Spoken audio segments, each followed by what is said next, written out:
Hello, hello, hello, and welcome back to the 3 Up Moon live stream, everybody. Happy Friday. It is Friday, September 2nd. Kicking into a long weekend here. Hope you're having an awesome Friday, an awesome end to your week and start to your weekend.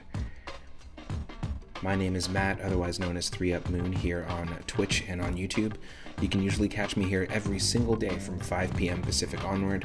On Wednesdays and Thursdays, you can catch me during the day, doing retro games on the channel, revisiting retro games, revisiting games in the randomizer format, so taking a classic game and shuffling a whole bunch of aspects of that game around, and basically just making a hard mode and taking on that challenge, and also doing co-ops and things like that. All of my streams are uploaded unedited to my YouTube channel, so you can go check them out there at any time. And if you can't catch me live for whatever reason, but you want to keep up with a specific playthrough or series that we do, you can go check them out there. Speaking of series, one of the series that I do a lot on the channel is called our Retro Roulette series. So we basically have a bunch of curated lists or wheels that are all themed around something specific, and whatever wheel we choose, that'll decide our theme, and then you can spin the wheel for 420 moonstones at any time. Just use those channel points, spin the wheel, and I will spin and have to play whatever we get next.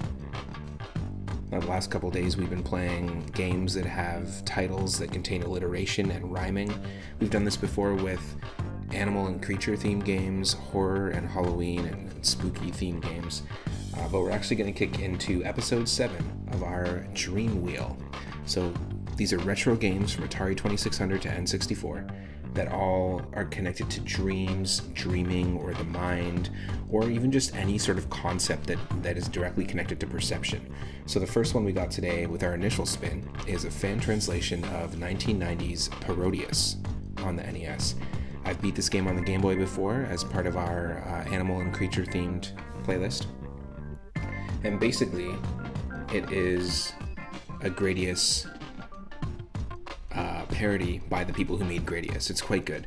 It's a very fun game. It's available on multiple different systems. The Dream Wheel. I was going to say world, but Weird. The Wheel World.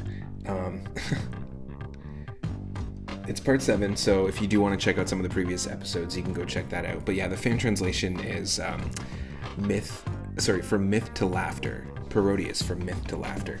And because myths or legends or tales, that kind of thing is kind of directly related to our perception. I mean, myths wouldn't exist if it wasn't for us perceiving something, whether it's incorrectly or misperceiving something, or correctly, who knows. Either way, it all stems from something that we perceive. So that's the connection there. Tales are typically woven by the mind and through perception. So we're going to dive in that way. That's my justification for why it's on the list. We've played a bunch of really fun games in the previous episodes, and remember, you can spin anytime. So stick around. We're going to listen to some chill N64 music, and I will be live in just a moment. Thank you also to the recent subscribers on YouTube, the recent followers on Twitch. Thanks to Nick Stellar for following on Twitch, Prismatic Rhythm, and also Shadow Archon. Also thanks to Prismatic Rhythm for the recent raid, and Matty O'Shea. I really appreciate it. Stick around.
Okay, folks. Here we go.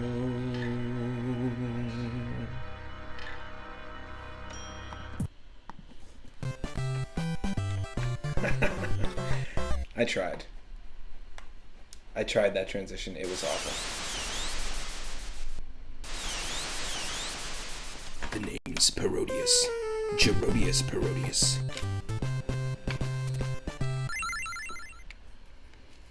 Now, we ended up playing and beating the Game Boy one, but I feel like we ended up playing and beating the Game Boy one almost, I don't want to say accidentally, but I feel like it's a lot shorter than this game. I could be totally wrong. I'm just going to bring this volume down. It looks like we're getting some crazy lag. I don't know what the hell that's about.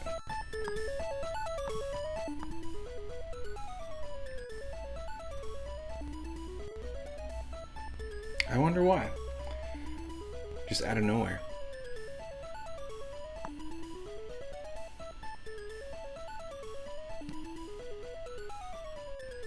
Just gonna close a few things. Refresh something here. Thanks for your patience, by the way.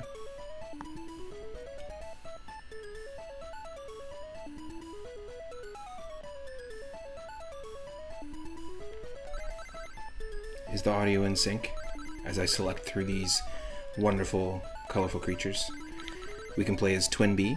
We can play as, I don't know the name of the penguin. Is it Jotaro penguin or something like that? But the penguin itself is in many Konami games. In fact, one of them was called Amazing Penguin on the original Game Boy. It's a fantastic puzzle game we played. We have the octopus who we've raced as in Konami Crazy Racers, which actually we played in this as this part of this series. And then a character from Gradius, Vic something. I can't remember his last name, but Vic something is the name of the pilot. I think we'll try the penguin just to change it up. But yeah, let me know if I think whatever was going on with the lag there just stopped. So that's good.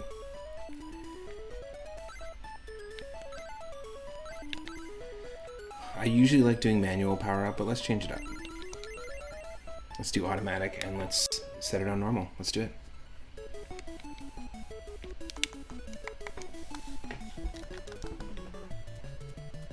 Is it too low? Is it too loud? Let me know as well. I can change the volume. I just don't have I gotta find a better way to just being able to monitor this myself.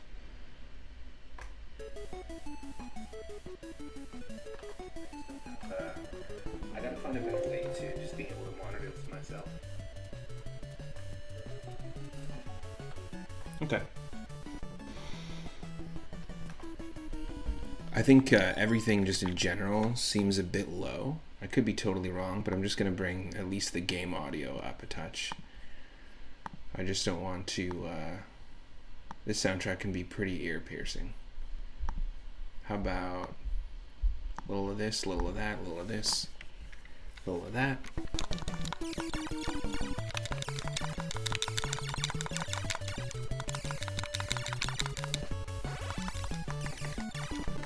Oh. We got syringed.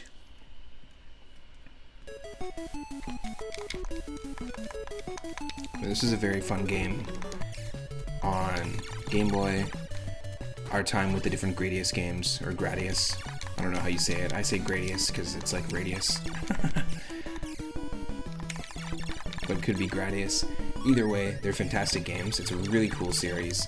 We got a chance to play the second one and the third one as part of our space and sci-fi themed series. And I'm really stoked about it. I think it's cool. Alright. That should be a better balance, but yeah, let me know. I'm happy to adjust it. It's sounding better on my end. Ooh, there we go. So with the automatic power-up, basically, you can see at the bottom there's a bar that, as we collect things, it's going to highlight different options, like double, spread, or option. And it's essentially going to select our power-ups for us. With manual, you have the option of shuffling through those and deciding when to use it, essentially, before it just activates on you. Oh, we're gonna see a lot of those. We are gonna see a lot of those.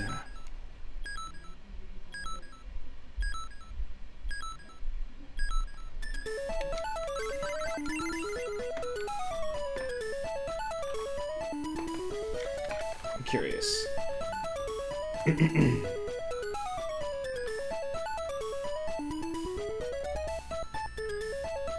The name of the penguin is Penta. Penta the Penguin. The first game ever released with Penta the Penguin was in 1986. No, 83? And it was on the MSX. Oh, crazy. Okay. So Antarctic Adventure came out on the MSX in 1983, and then Penguin Adventure came out, the second game in the Penta the Penguin series, and Hideo Kojima worked on that game. Interestingly enough, he was the assistant designer on the project. So he didn't necessarily have a hand in designing the character, but he definitely worked on that game, which is pretty funny. Metal Gear Penguin. Metal Gear Waddler.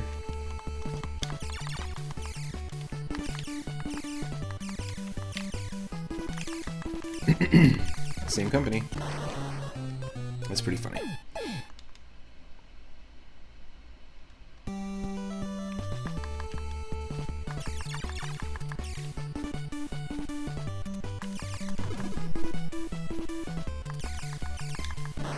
Damn. Excuse me.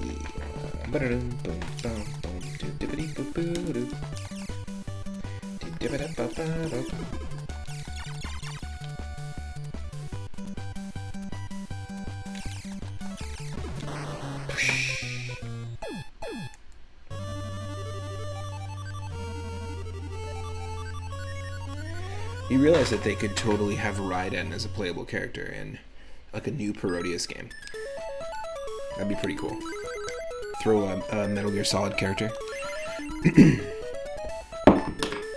I think that'd be really neat.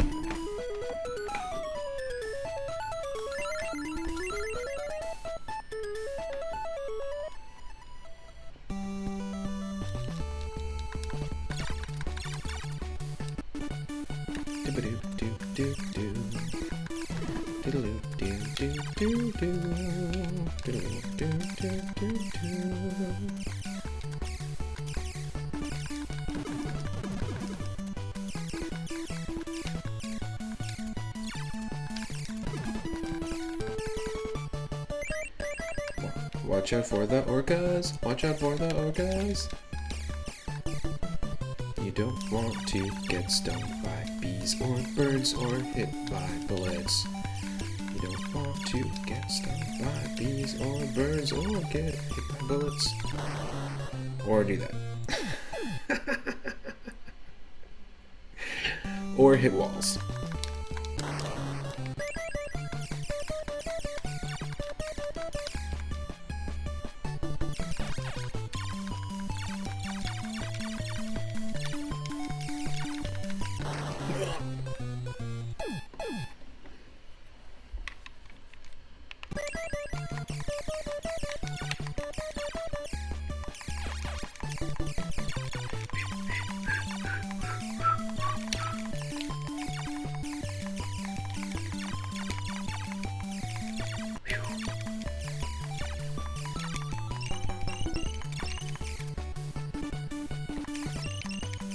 Oh my.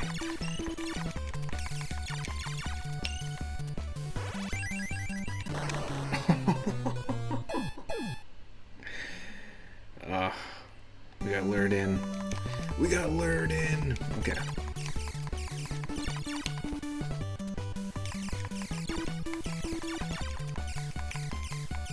This game definitely benefits from having color. I mean, it's basically like playing a cartoon, which is kind of cool, or like a comic book.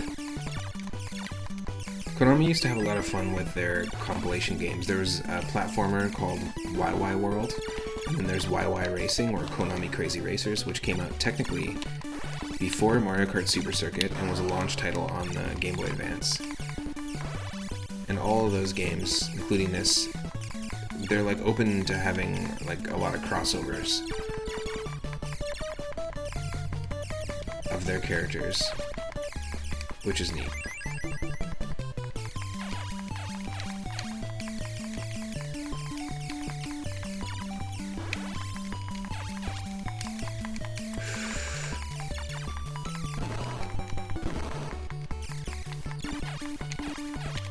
Oh, that's insane. That slowdown is helping us so much.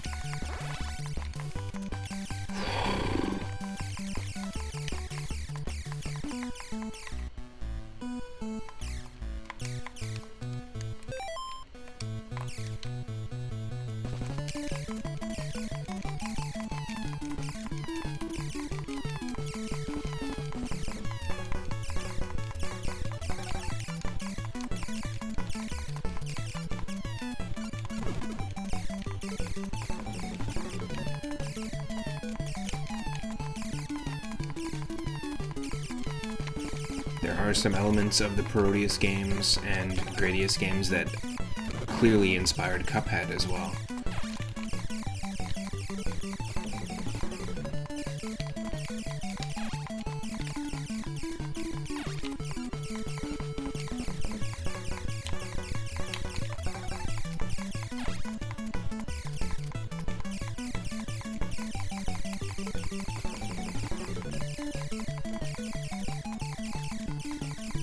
Yes.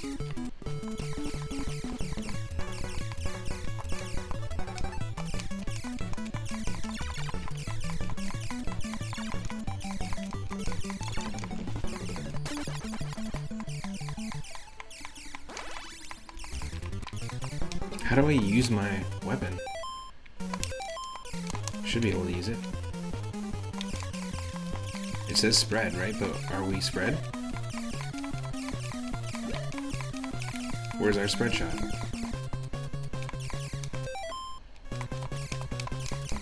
You know what I mean? Is it even working properly?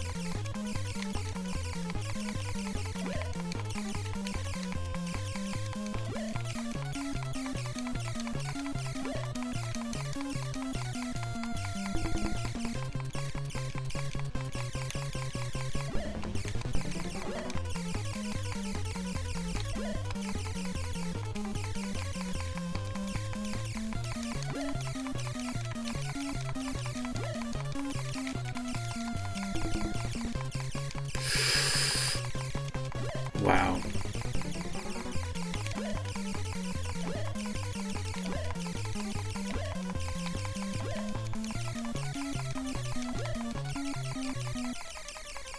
Got him. Right in the belly. Okay, we're just gonna kick right into this. Oh, come on. Oh, don't do that to me. Thank you.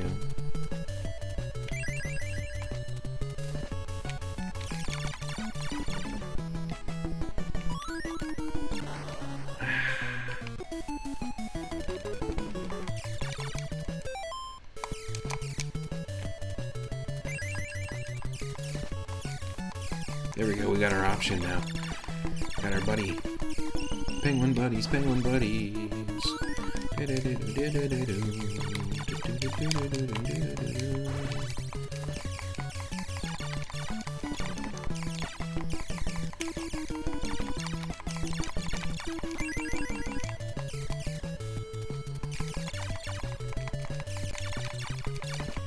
Oh.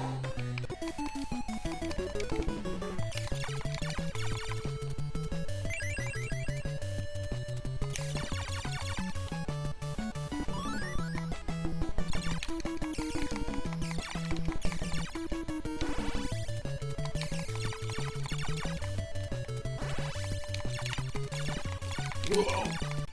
Wow, that was an insane dodge.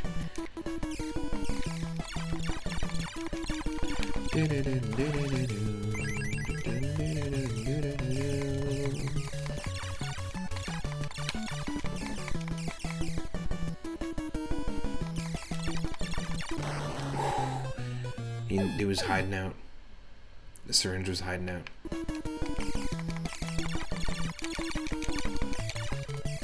We gotta take them all down.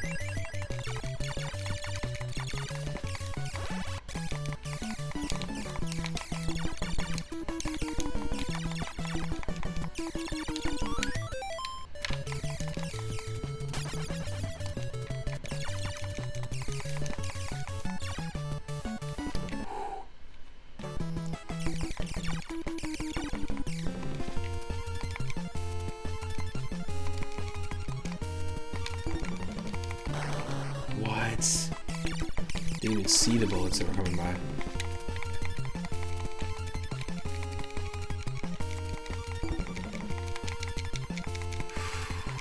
Okay, we got double options. Double options.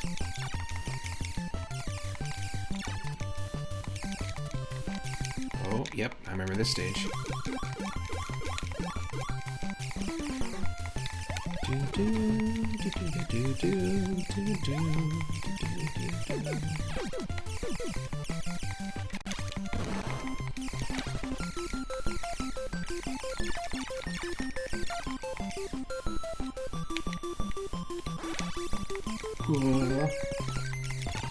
Yes.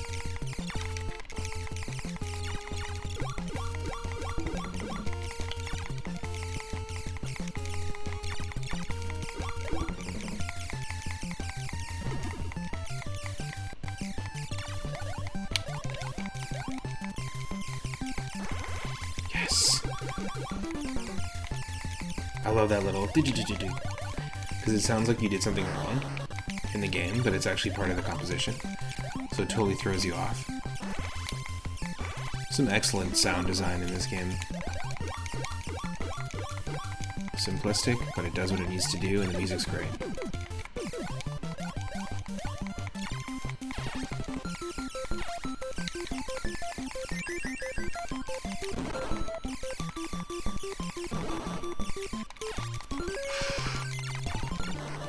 Oh.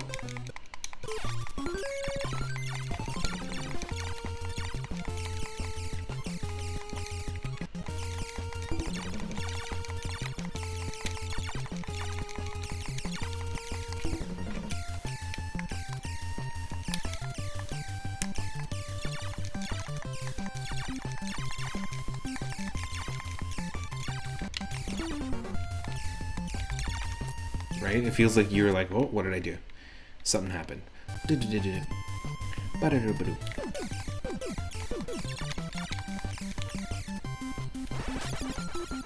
a nice little touch.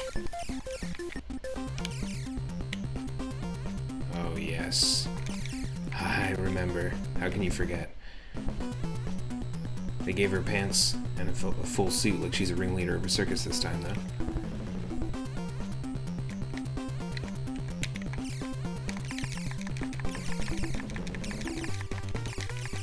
It is taking hits.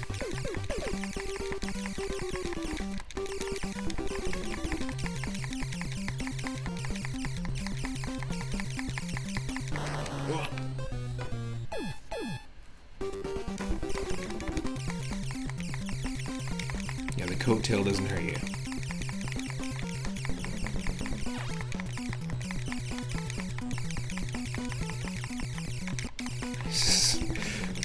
Not easy.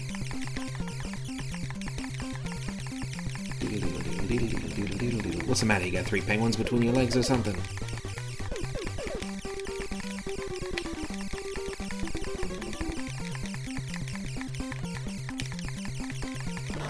Oh.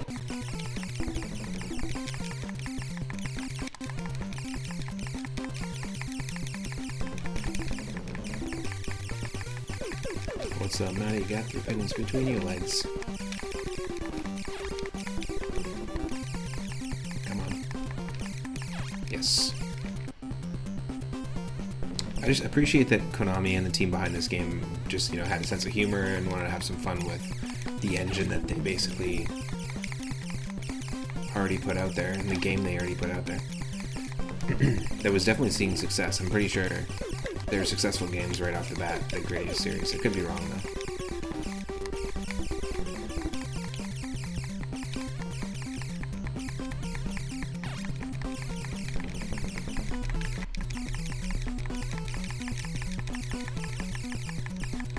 It's gotta happen sooner or later.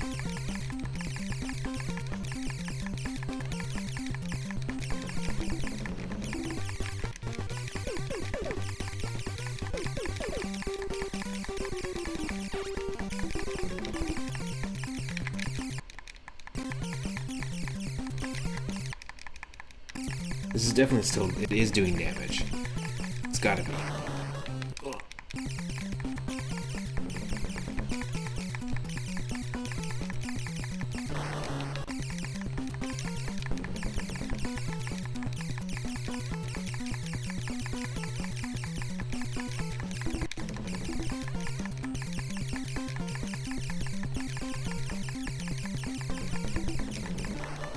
Oh, come on.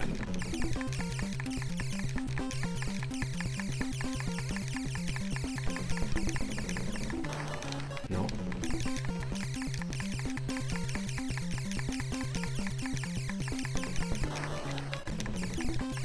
This is tough.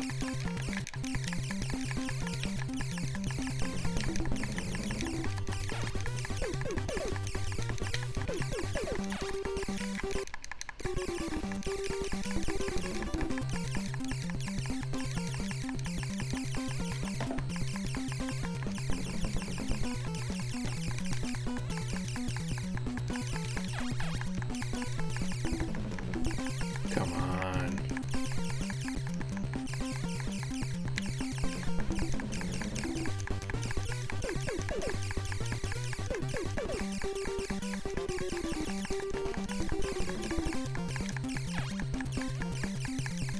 Can't be that far off.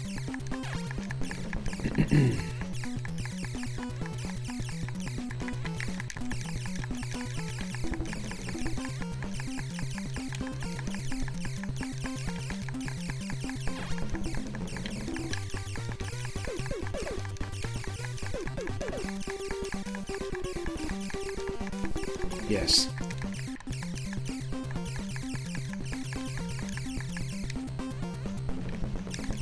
It wasn't even a boss we're supposed to kill, was it? It was just supposed to be a boss we're supposed to survive. A section we're supposed to survive. Jeez.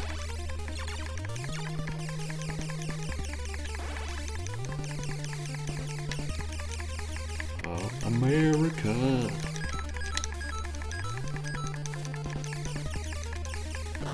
Oh, shit. America's loud. Louder than I thought.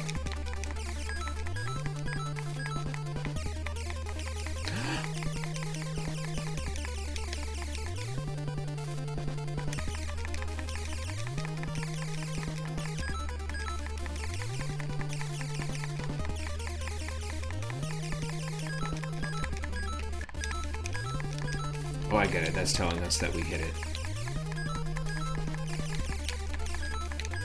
It's letting us know that we're landing a hit. It's a pretty neat idea for a boss, like the pattern, at least. Where you have the slow feathers and then the sonic boom.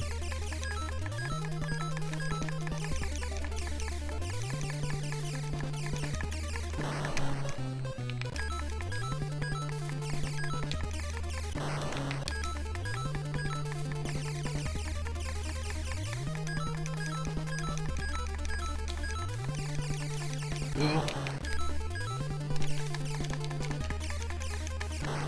Come on.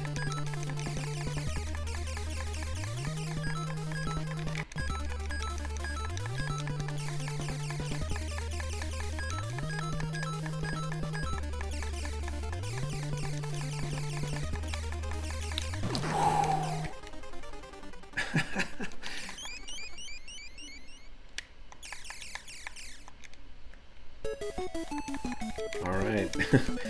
Keep it going.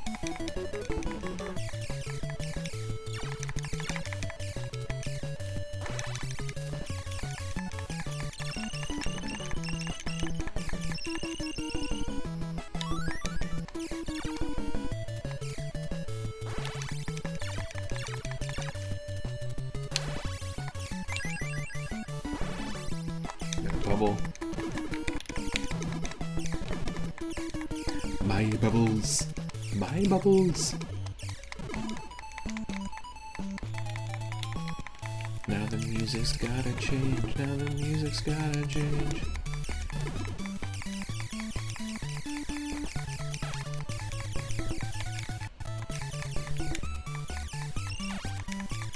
Sup, Moon?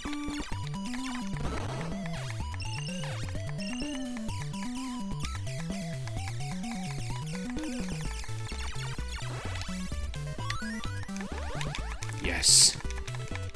That's what I'm talking about.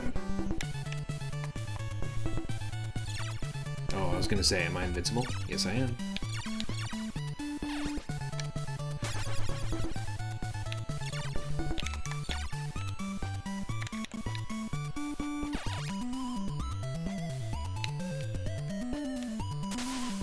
What? Okay, those aren't enemies, though. Interesting. That was pretty funny. I've never run into that before on the Game Boy one. And I've played this game before. This is not my first time playing Parodius, but I don't think I've ever gotten to that point. Or unlocked that power-up. Hello?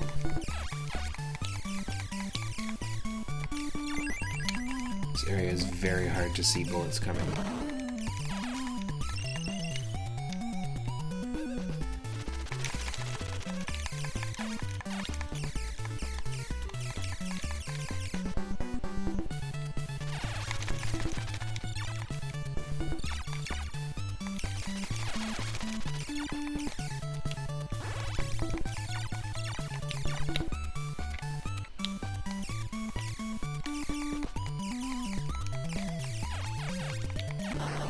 Oh, what? Didn't even realize that that wasn't a background element.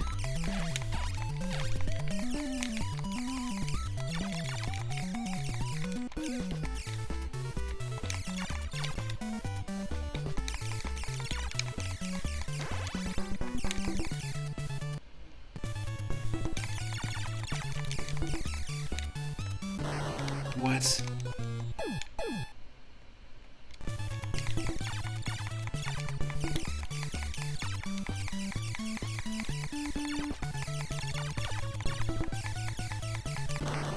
Come on.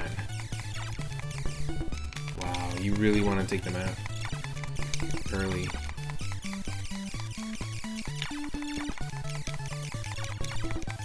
Yeah, we got two off-screen ones. You don't want that. There we go. Whew.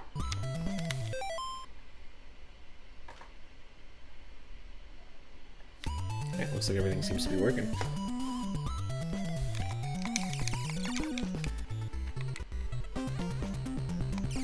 Yes. Love it.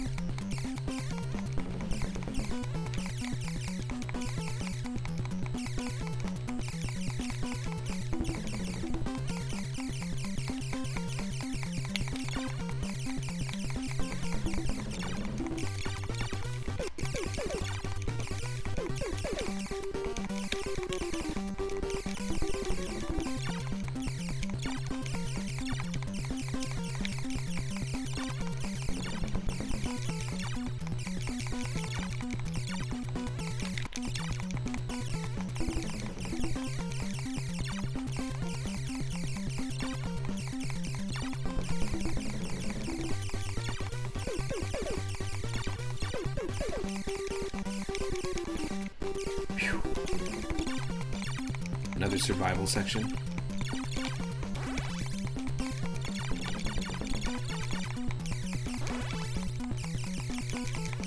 Bunch of cheap cheeps, space fish.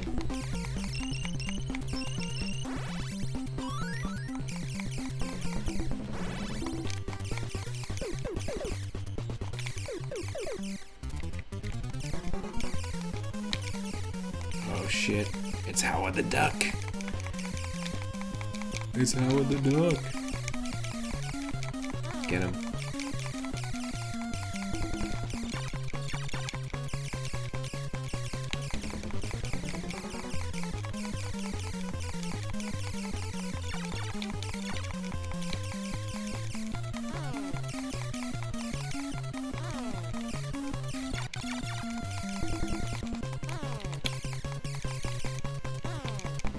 Oh, we gotta hit him in the belly. Something's going on with him. Ah.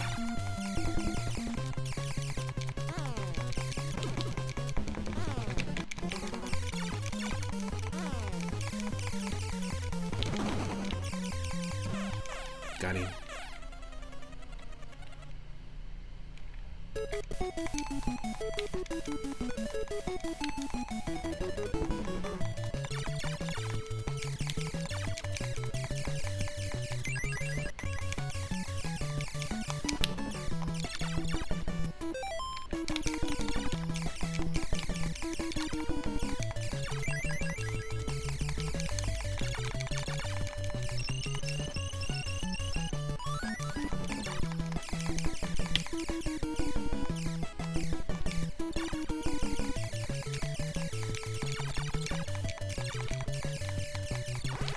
It's like, is that background element? Who knows?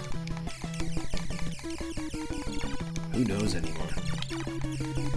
Who knows? I mean, we are playing games about perception, so maybe they're just messing with our perception. It's pretty possible that the creators of this game were messing with their perception in other ways while working on it. Entirely possible.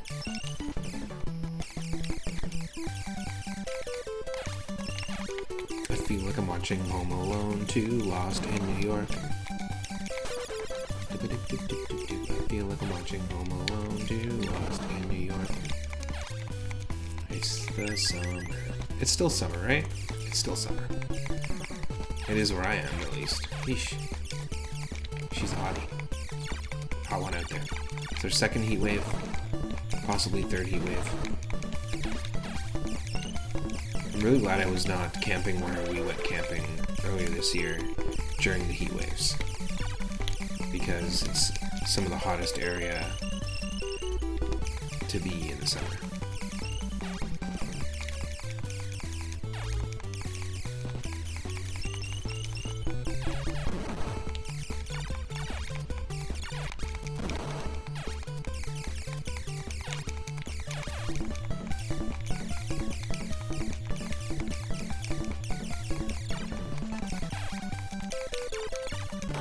Oh.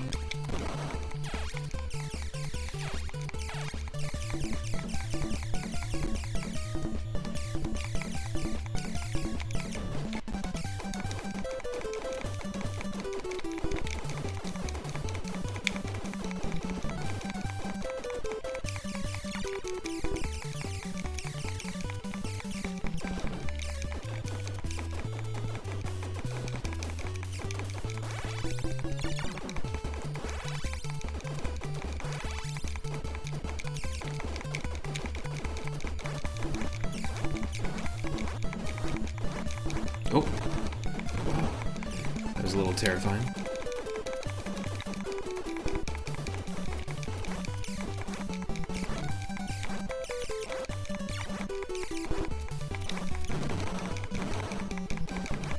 Wow.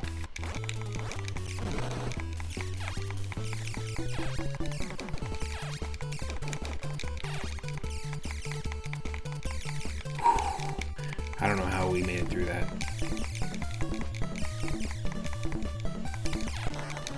Nope.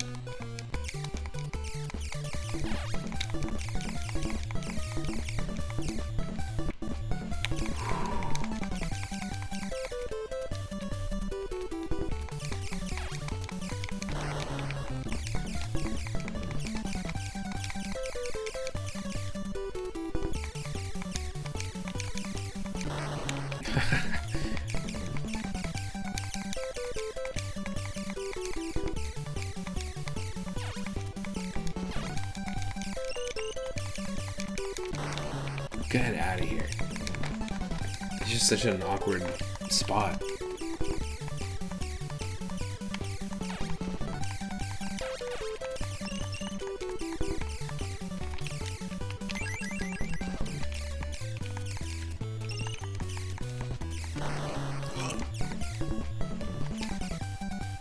You're kidding me.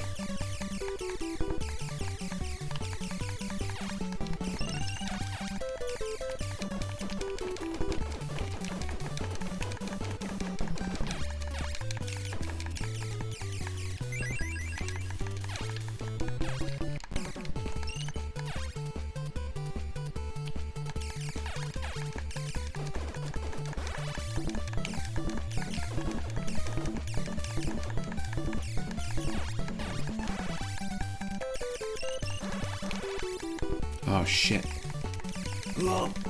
Wow. That was insanely tight.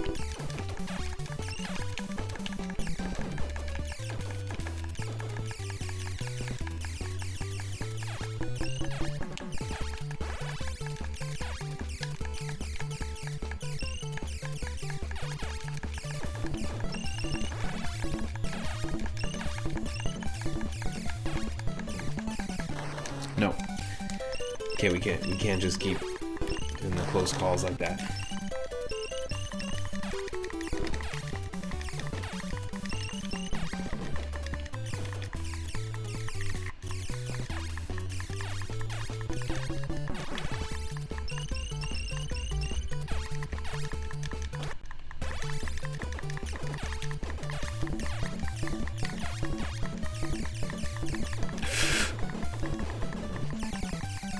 Oh my.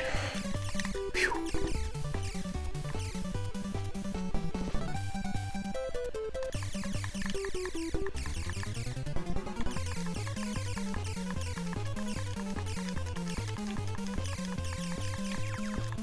Got many mouths to attack. Oh, what? Their teeth just leave? Homing teeth?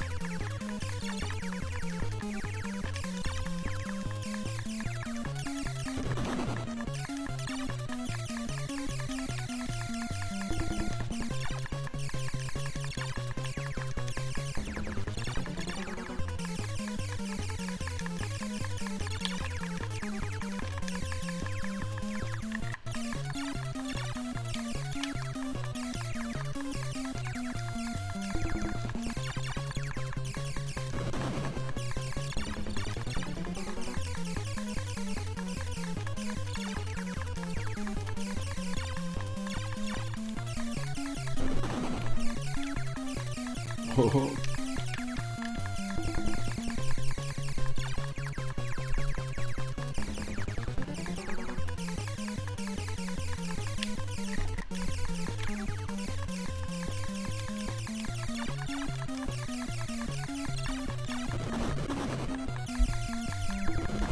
Yes.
I totally did shut them up. Some interesting bosses in this, that's for sure. A lot of them are like very similar to bosses in Gradius though, right? Like some of the patterns are just copies, they just redesigned what the bosses look like. Which, you know what I would love to see? I would love to see... I know Cuphead's already super goofy, but I would love to see Studio MDHR make a like parody of Cuphead.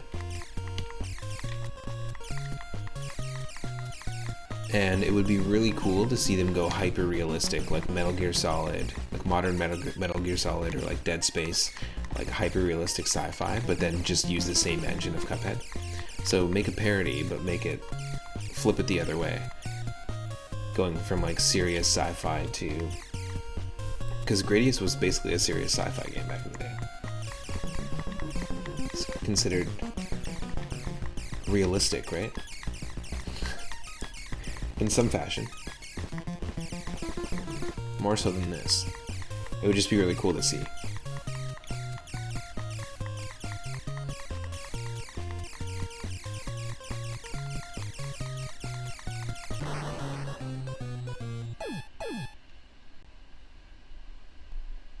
What's not serious about this?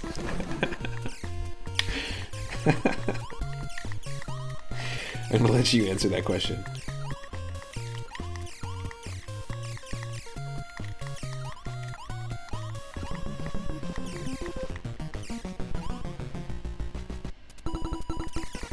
That's what I was supposed to do. I didn't even realize. I was like, this as a joke. I was getting like, okay, I'm gonna get eaten. But apparently, they anticipated you to make that joke.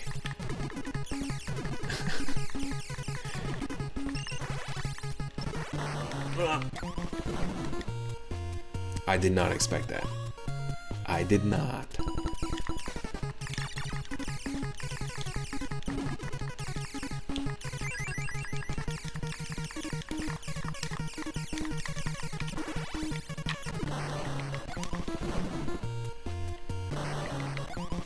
The space penguins are fighting for their lives and you just take it as a joke. Well, it's serious to them.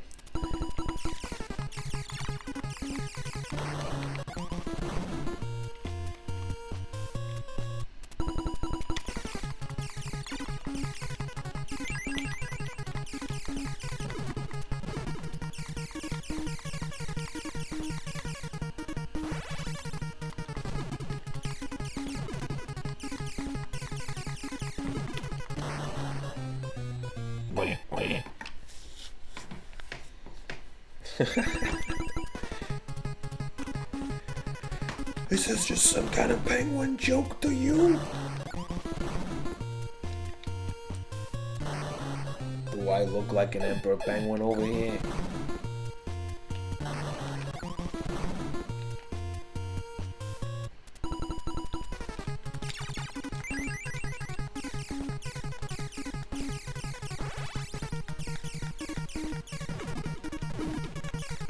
One day you'll soon know the plight of these penguins, Spider-Man.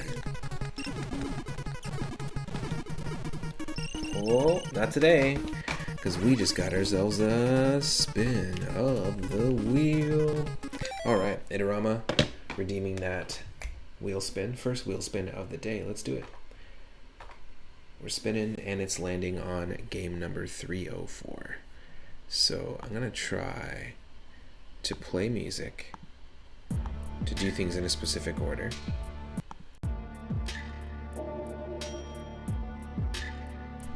Alright, game number 304 from our list of Dream and Perception and the Mind theme games. What are we gonna get?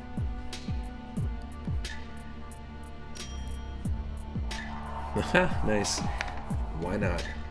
We got a ROM hack of Super Mario Bros. 2, which we've done a few ROM hacks of Mario 2 before. We've done randomizers of Mario 2, and this is the NES Mario 2 as well. This is called Super Mario Bros. 2 Different Levels. Hey, I like the simplicity of the name. Stick around for a little bit of Subconian action.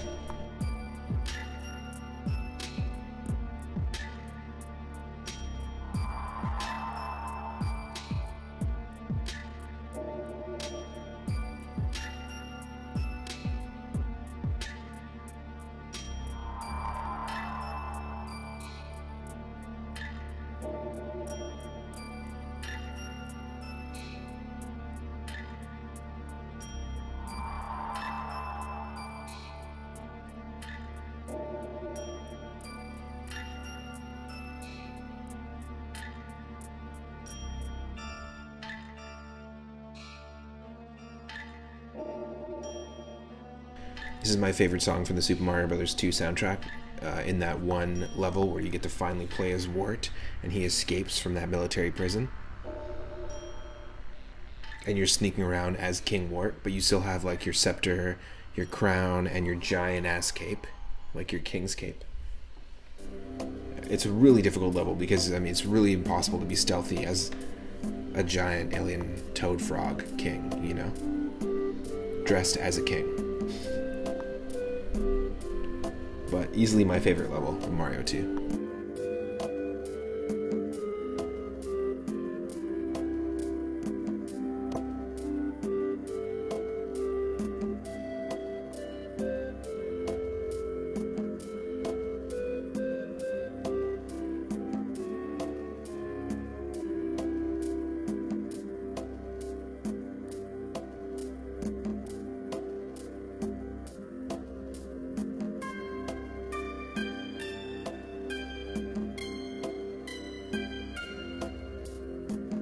Another interesting thing to note, this is part 7 of our Dreams and Mind-themed Retro Roulette. If you're watching on YouTube and you just watched part 6, it actually only contains one game because I never got around to spinning the wheel on that stream. But we were playing Super Mario Bros. 2 Second Run, which is a more well-known ROM hack of Mario 2. And another one, if you want to check one out that is probably the most in-depth one and has the best levels, that's been recommended to me multiple times, but I've never been able to try it yet, is called Return to Subcon. So if you want to check out Return to Subcon or Super Mario Bros. 2 Second Run. Another one, I think Super Mario Bros. 2 Dream Courses. I might be getting those two confused, but that's another one. Those three are quite well known. There's not as many ROM hacks of Mario 2 out there, but Mario 2 like NES is an excellent game. Very fun.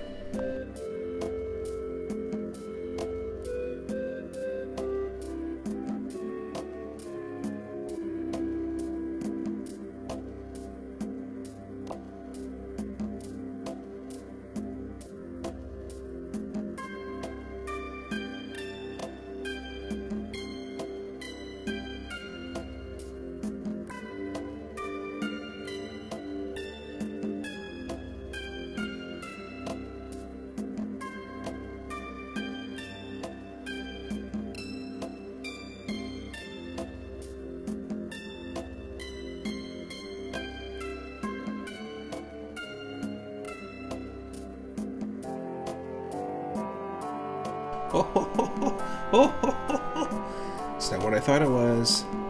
Folks, this isn't what I thought it was. Get ready, it's a different Mario 2. It's a totally different Romeo 2. It's an absolutely unique Lambo 2. Welcome in. This is not what I expected at all. I'm not changing the category. We're in. This is a ROM hack of Mario Bros. 2 Japan, or Lost Levels.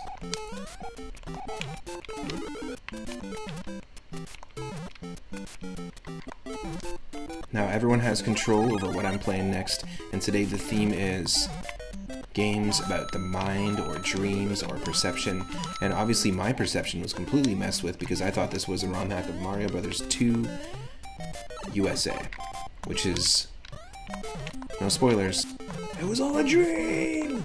But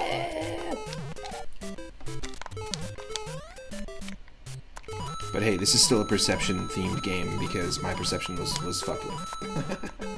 Welcome in, Blade Quarter. Hope you're having a good one. Happy Friday. We're doing the Retro Roulette. Ooh, and you're coming in with that raid. Thank you so much. Blade Quarter 35. Just evolved into Raid Quarter 35. Thank you so much. I appreciate it. Thanks for hanging out here, and hope you had a good stream. And the Koopa jumped on ahead. Hope you had a good stream. Were you doing more Horizon Forbidden West? Yes, you were. Nice.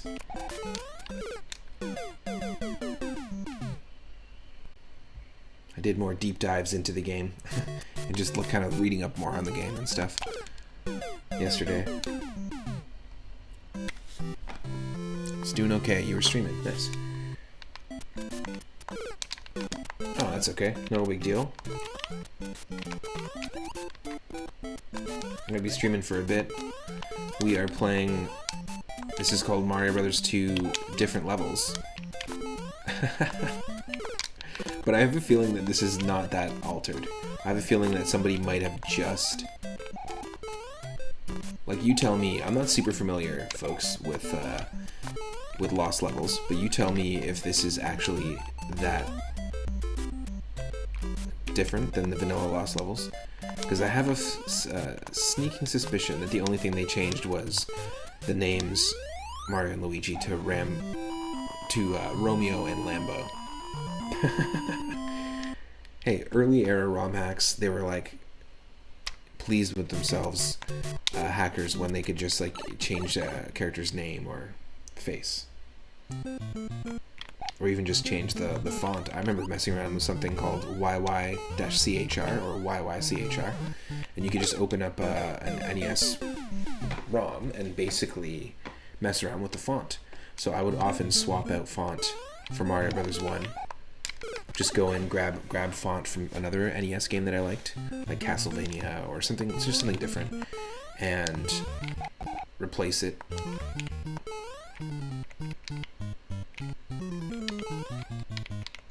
Just replacing the top font here. That's it. Or when it's like your princess is in when it says your princess is in another castle. Nice. You were having a good game with Horizon. Now the game itself, it's open world, right? But you're obviously following like a linear story. So is it more like GTA in that way? In that like you've got missions that you've got to do, but you do kind of have free reign to some degree of like where you're going.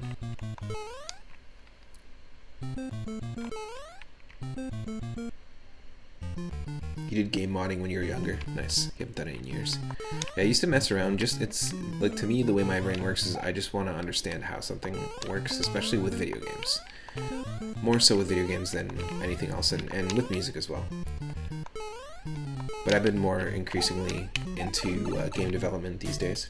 I mean, I work for a game development company, but I work more on the community building side of it and the social side of it, as opposed to the technical or development side of it. But I'm really interested in that stuff. That's why we have the Game Dev Lab over in the Discord. We just chat about stuff like level design, what you want to see in a game, just really cool, like, yeah, mods, or just ideas for games, cool indie games or projects people are working on. Oop.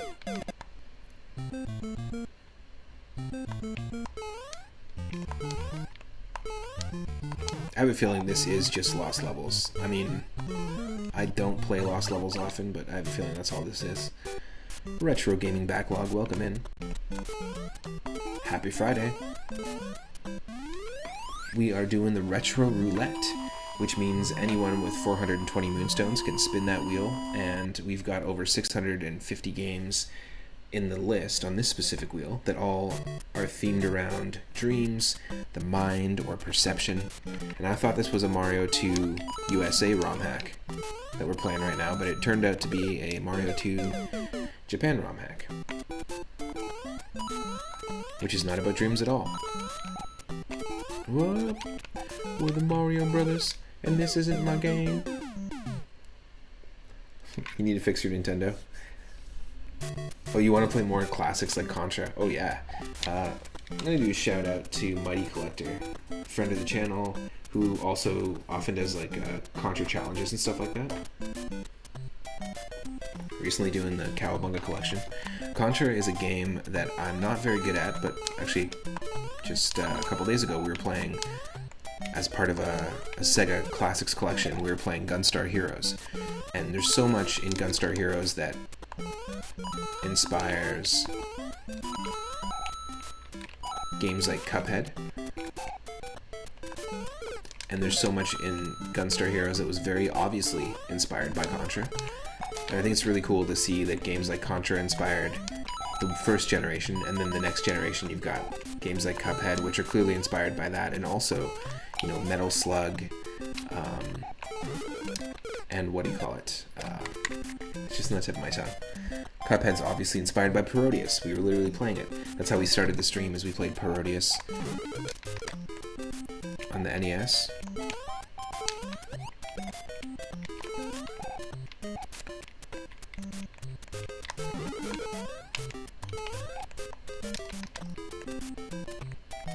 And a few people that have been hanging out in the channel have been playing Cuphead recently. I own 3 copies of it, and I suck at it. I'm awful at it.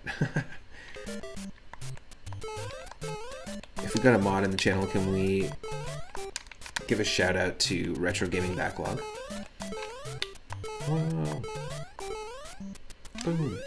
Yeah, Contra. I've never beat any of the Contra games. Now, someone recently, for our stream just like this where we do like sci-fi and space themed games, I got Contra 3 The Alien Wars, and I've played that game like multiple times. I want to say 25, 30 times.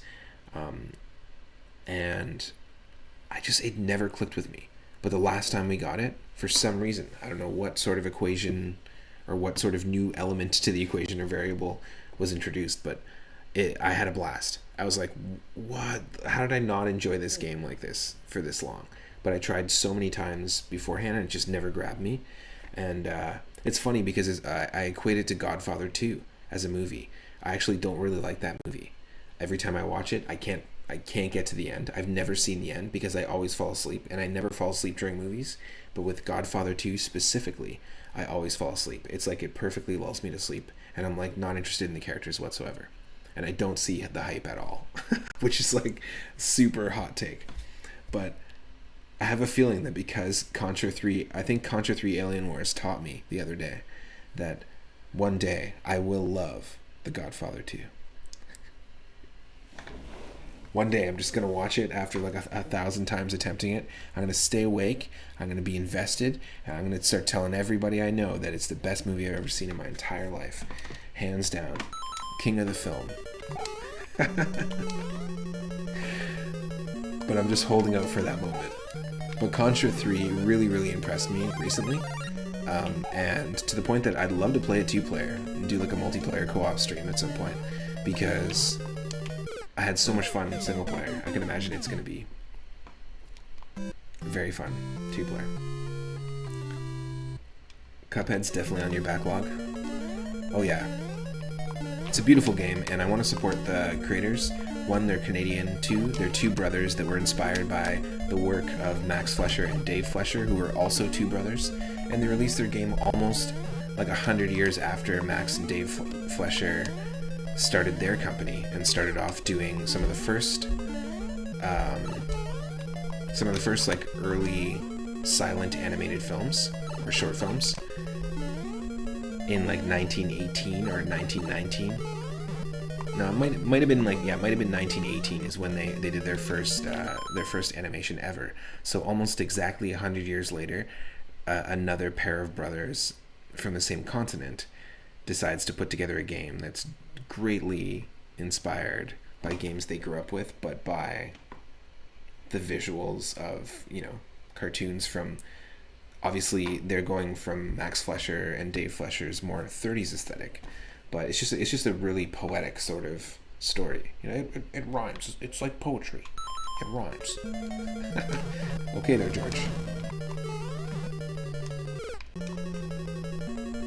But I purchased the game 3 times.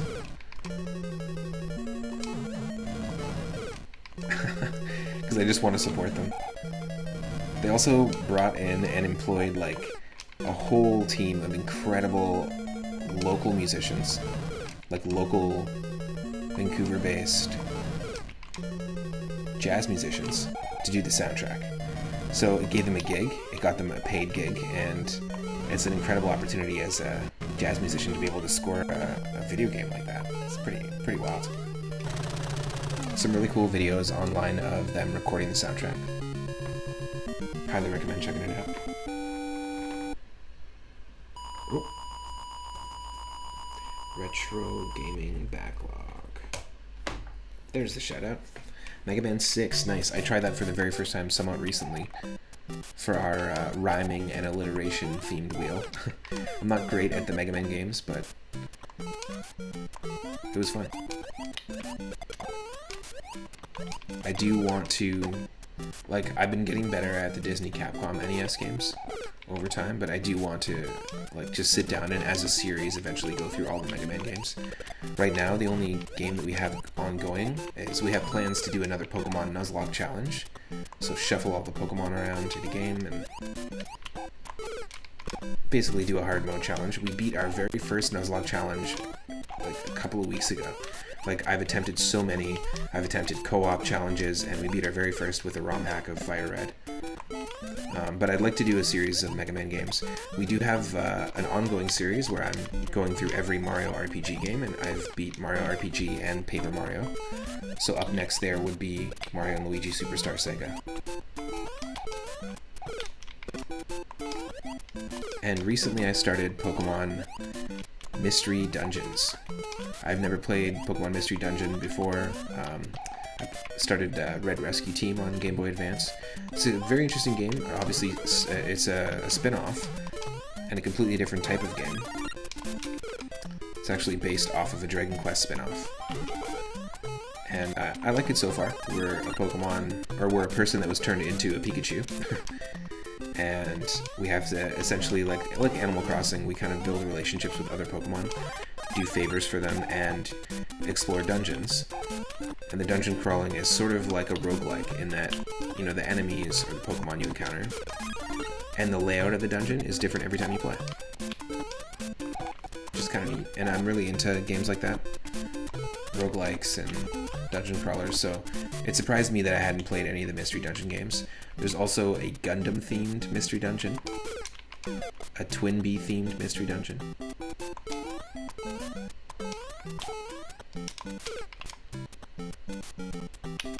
A whole bunch of games that follow the formula.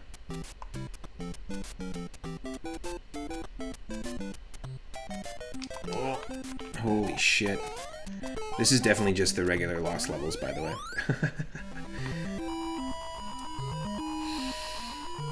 Which is fine. There's no ROM hacking going on. They should have called it just Mystery Gundams. Mystery Gundam.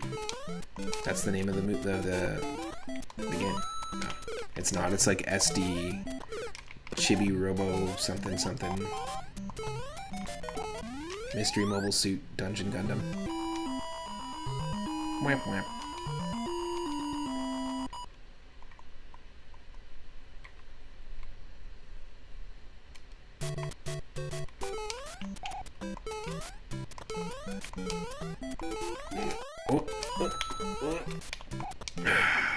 God damn it. Great.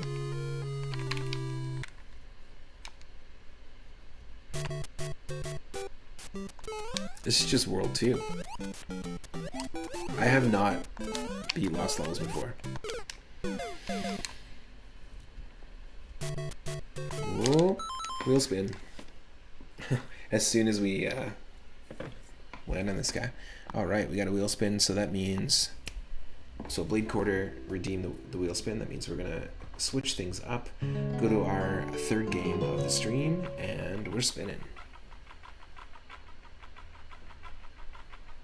It's going to land on game number 208.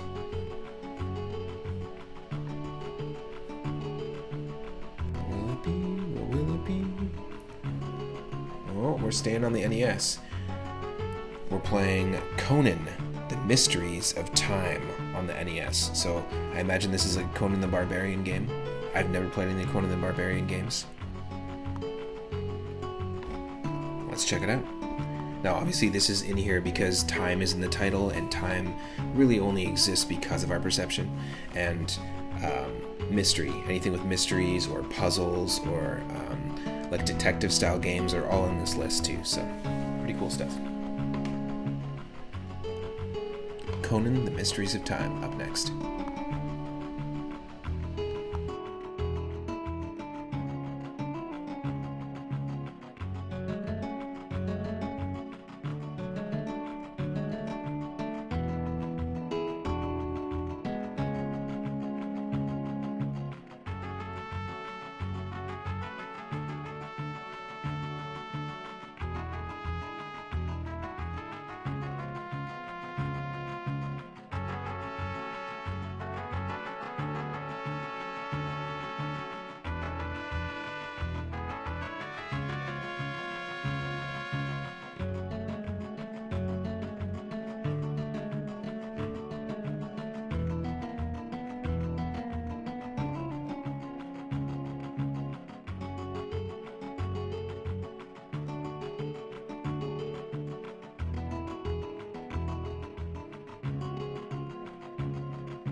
Interesting. So this game is made in 1990 by Mindscape Inc. Mindscape Inc. That is a very familiar name. I feel like growing up I played PC games made by Mindscape. I could be totally wrong.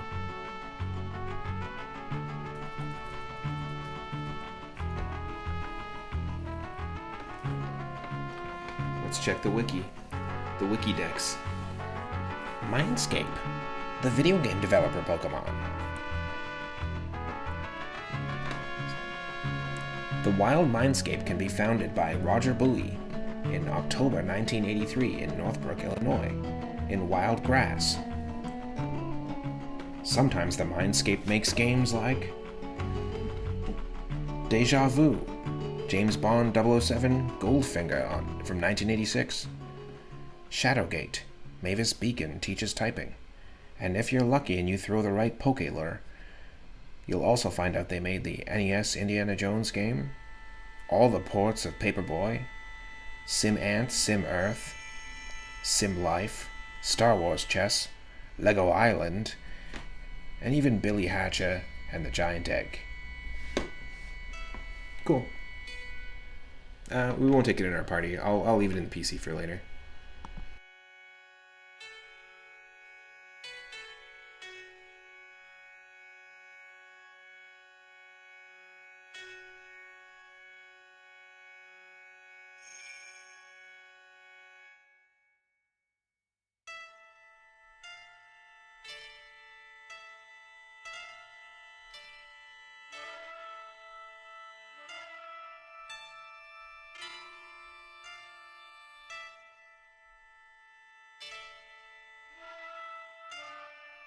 I remember going to Staples Business Depot, which is just like an office supply store, and I ended up picking up a whole bunch of PC games back in the day.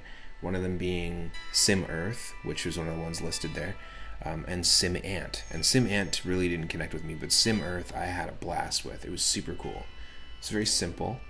It's different than SimCity. It's different than The Sims. It's a totally different thing, but it was, I think, Maxis and Mindscape collaboration or whatever it was. Pretty interesting stuff. I believe it had a rhino on the cover, but I used to go to like the $2.99 and $4.99, like they had like a variety bin, and these games weren't super old. It was maybe like there were 2 or 3 year old games in there, which was awesome that even existed. But I picked up stuff like the CD port, like the PC port of the Sega CD game Garfield Caught in the Act, which is a 2D platformer where Garfield literally gets pulled into a television and you play through all the channels, the different genres. It's actually really fun. I also picked up the PC port of Sonic R and Sonic CD, which were also Sega CD games, but I guess the Sega CD didn't sell that well, and there was a bunch of like leftover copies of these, but they were cheap. I got them really cheap. Sim Earth was one of them. I'm trying to think of some of the other like really good finds. Impossible Creatures was a very fun RTS where you could fuse animals together and create your troops made out of 2 animals. Like it could be a bumblebee and a gorilla. So good. So good. Ultra nostalgia.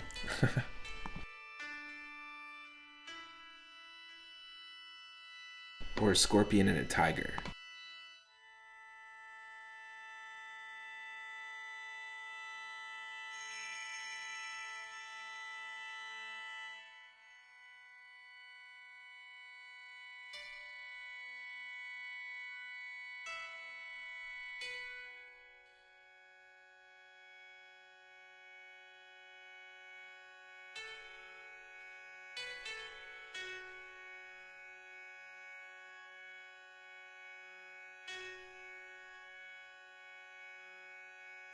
Here we go.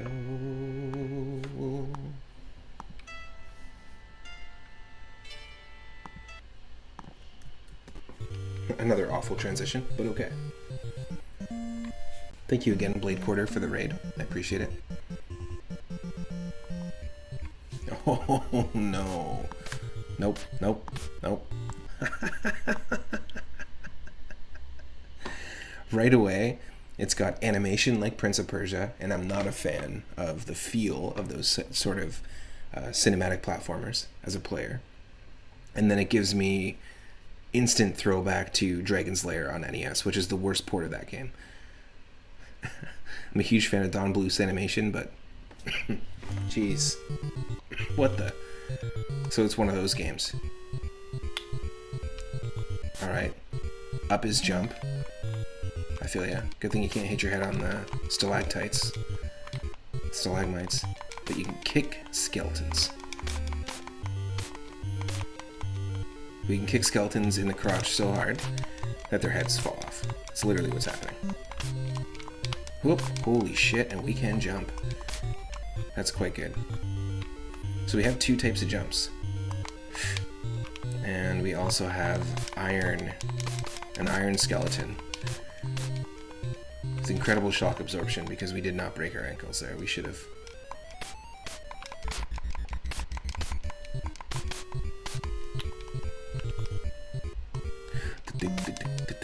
So I don't remember the movies too well, but was it basically this? Was it just him running around kicking skeletons and goblins? Holy shit, give me that.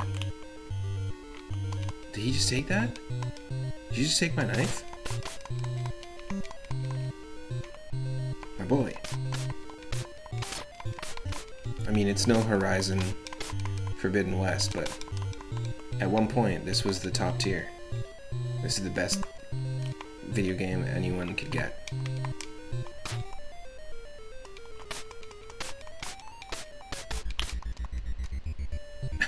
The way he runs. He's like, I'm getting out of here. I don't want to deal with these goblos.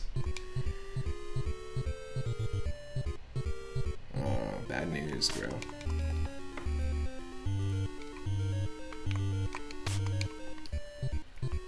This does kind of look like a Gradius level.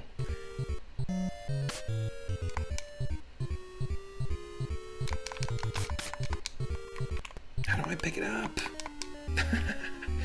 How do I pick things up? It's not down, it's not A. Right, so down, jump.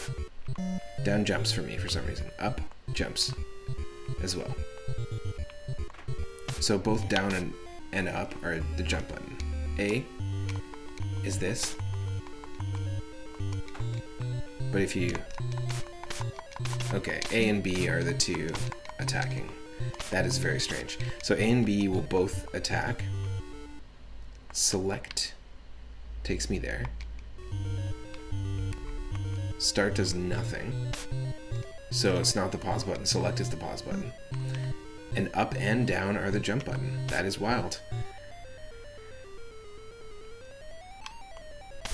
What's the 3-up button? You just pressed it. You just pressed it.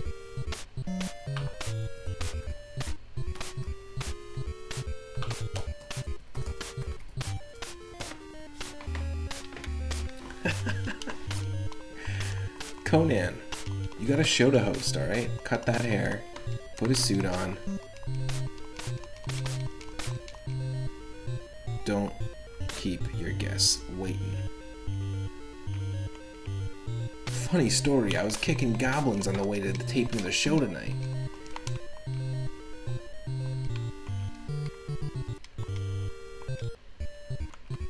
That's why I'm 4.5 hours late.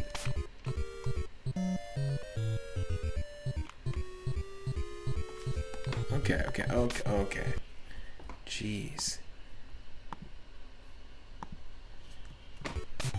It looks like we're getting a little bit... Conan's working a corporate gig now.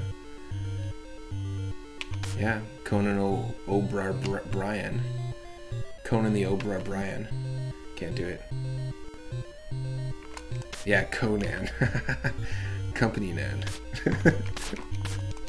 He's a company man. Co-man, he's a company man. Conan.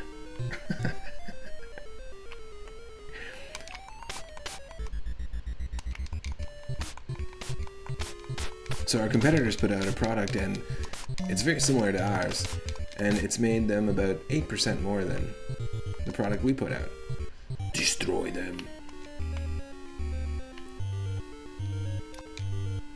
Some businesses treat corporate work like life or death work like this. You're outnumbered by mods. Better behave. They're the kind of mods like that you would add to like GTA 5, like a Waluigi mod, like a mod so you can play as Waluigi in GTA 5, and the cars are like the different vehicles that Yoshi can turn into in Super Mario World 2. In Yoshi's Island. Like Tank Yoshi and Train Yoshi. And also Wario's convertible. That's also playable in this mod. In one of the mods. Oh. Lovely. That was Lorne Michaels. He's like, why are you late? You should have been here to film this show hours ago.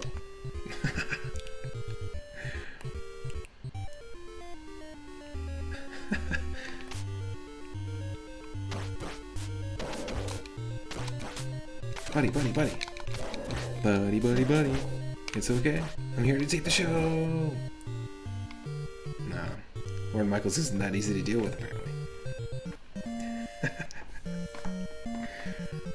Always best behave, we see all. Yep. Twill. That's Twill. I do want to seriously play as Waluigi in GTA 5, though. I'm not kidding. That needs to happen. I know there's some sort of mod where you can play as Waluigi in GTA.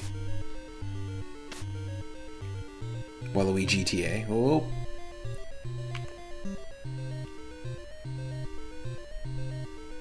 Mindscan presents. Yeah, exactly. So I was at the very beginning, because you just dropped in at the very beginning of this game. I looked up what games Mindscape worked on. Sim Earth, Sim Life, Sim Ant. They worked with Sega on the Billy Hatcher game, which was actually developed by whoever created Sonic. Who's that guy that created Sonic? Michael Jackson. It's developed by Michael Jackson.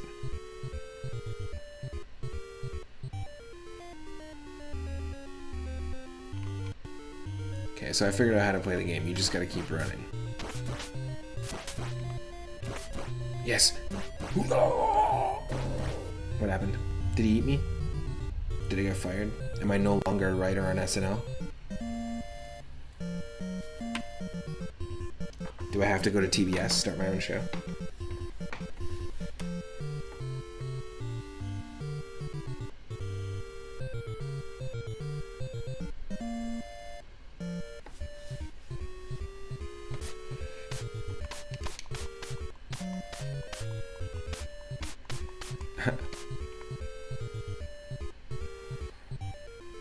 I want to say it's Yuji Naka, but I feel like that's wrong. I feel like that's Mega Man.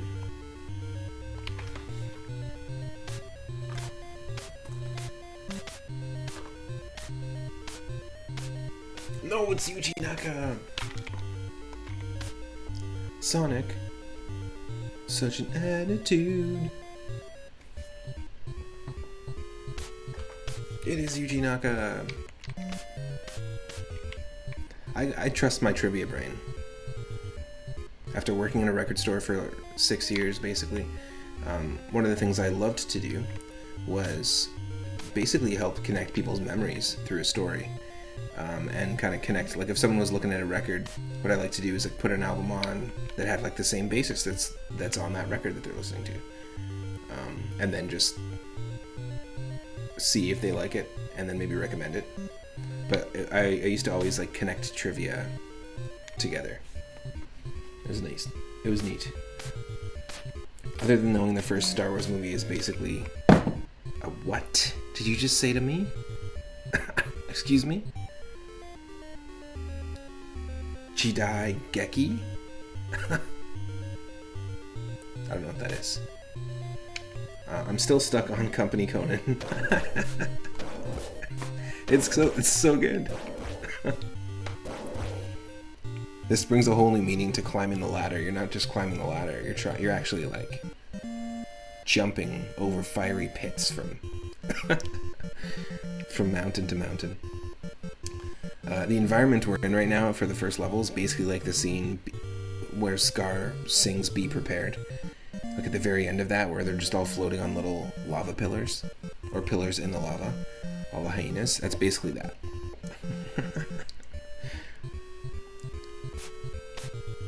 You just imagine a cheesy lawyer-style commercial with Conan talking to the camera. Do you want your enemies crushed? Do you want to see them driven before you? Call Conan today. Neighbor's dog peeing in your yard? Destroy it.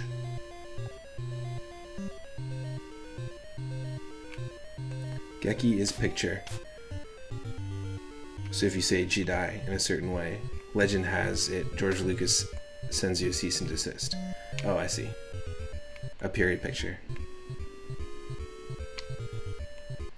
Gotcha.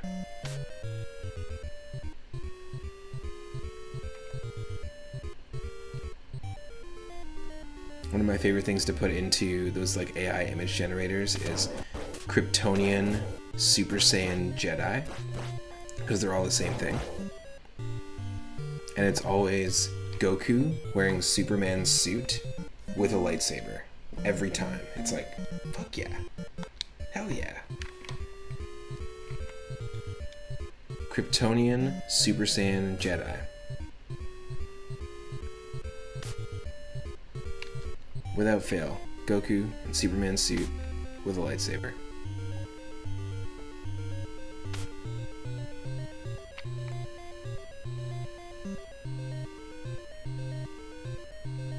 It would be a Marvel, DC, Toei collaboration.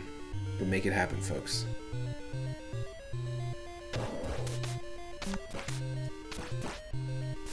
Oh, son of a... What do you want from me, man? I know I'm not supposed to just run into your mouth, but what am I just supposed to punch? Just supposed to kick?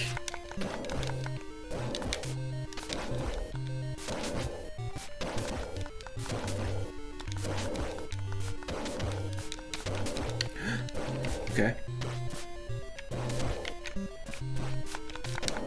Yes. Okay, I picked it up. I picked it up. I selected it. Yes. Sword achieved.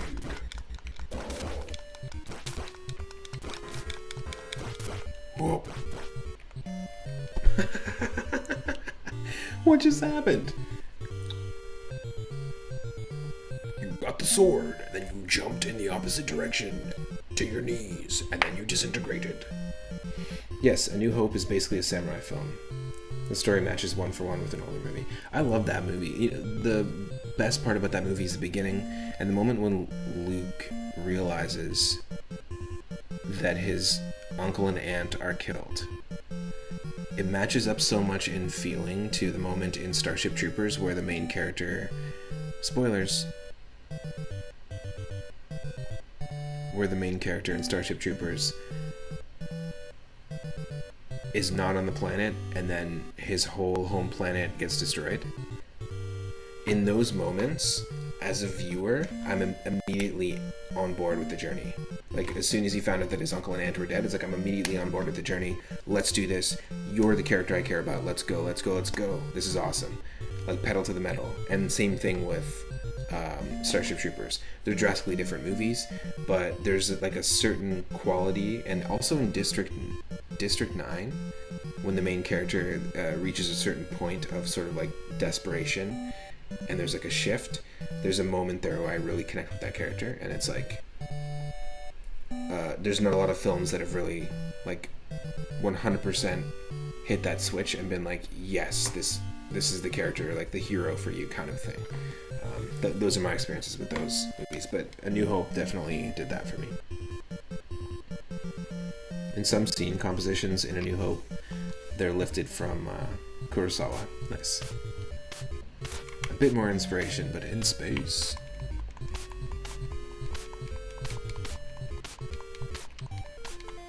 I can't wait till we get out of the mailroom level here, so we can just go back to my office.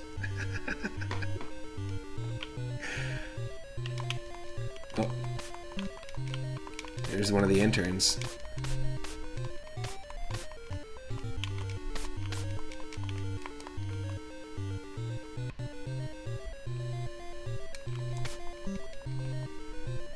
Conan! Okay, so the idea here is to get a freaking item and not die. No.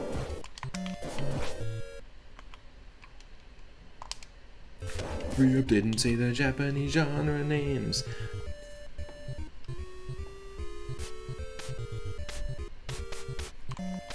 Jidaigeki and Chanbara. Jidaigikai and Chanbara. Is that what you want me to say? But again, it's like poetry. They sort of rhyme. Exactly. Exactly.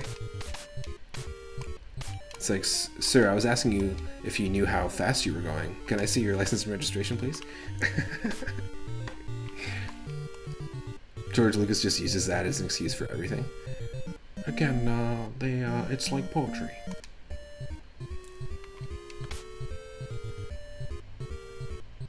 Also, it's weird that his interpretation of family is that it just sort of rhymes. Is that implying that we just sort of rhyme with our parents? Just sort of. Not completely. Just let me jump over the... Oh, God. It won't let me.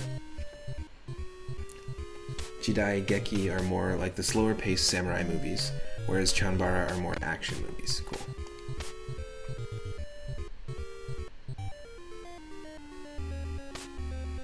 Whoa, what do I do?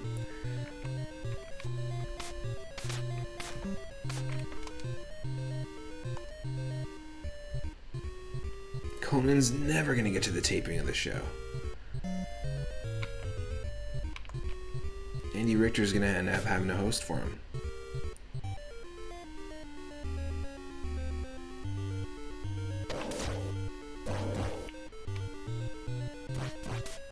Son of a...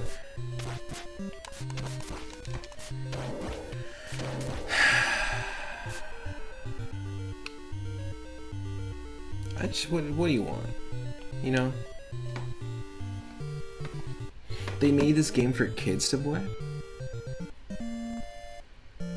Conan's gonna be late to that advertising meeting. I love how sometimes when I'm really liking the game, people are like, let's switch it right away. And then sometimes when I'm clearly like stuck in a hell loop, people are just sitting and smiling. Happy Friday. You're like, figure it out already. You keep jumping into the lion's mouth. What are you doing?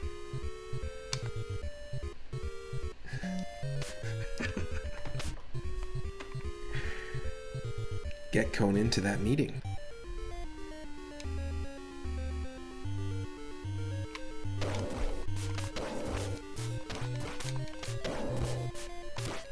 Just. No, let me pick it up. Okay. Okay, we got fireballs now.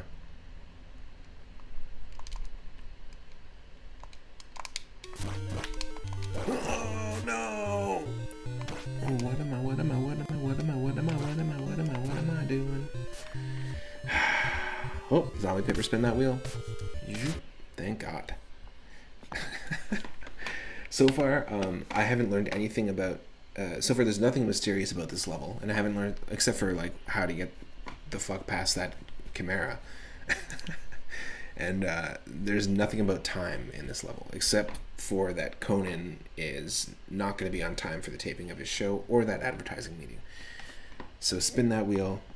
You've been tempted to spin, but you're too curious about what's past that line. I'm very, very curious as well. I'm very curious as well. I just had to punch a fireball out of the sky to pick it out. Exactly. That's exactly what happened. Okay. We're spinning it, and it is game number 186, which is... The Legend of Illusion. Illusion, of course, all is about perception and our minds. The Legend of Illusion, starring Mickey Mouse on the Sega Master System. I believe I've played one of the Sega Master System's Mickey Mouse games. We've played a bunch of the, if not all three, maybe, perhaps only two of them. The Magical Quest game, the Great Circus Mystery, the Super Nintendo games. And those games have all been ported to the GBA, which are on this list as well. But let's dive into the Sega Master System, keeping it 8-bit, for Legend of Illusion, starring... That was my best Mickey Mouse impression, which ended up just sounding like Goofy. That's all you're gonna get.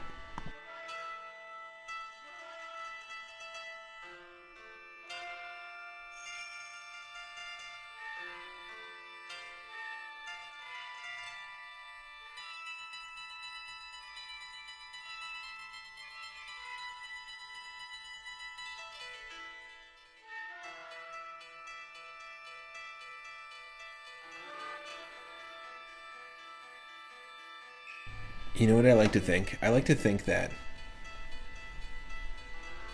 what's past that line is different for each and every one of us. In our hearts.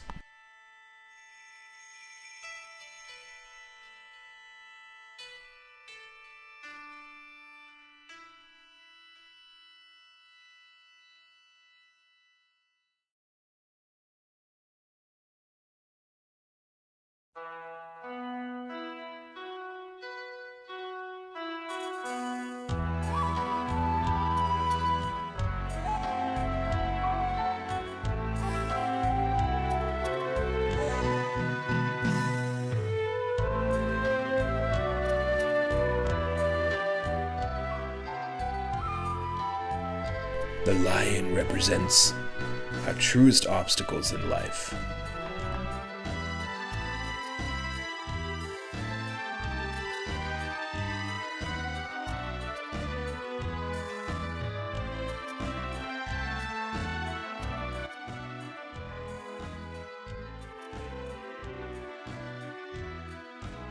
Now, we were talking about the Mystery Dungeon games. There's one ongoing series of the Mystery Dungeon format, because it started off as a Dragon Quest spin-off, and then Pokemon, and there's a Gundam and a Twinbee version. One of the series is called Shiren the Wanderer, and Shiren the Wanderer is what we're listening to music from right now. This is an N64 game made by Chunsoft, the same people who made the Pokemon Mystery Dungeon games. They're dungeon crawlers that are different every time, but they have all original characters, so it's just an original IP that never came out here, only in Japan, which is kind of cool.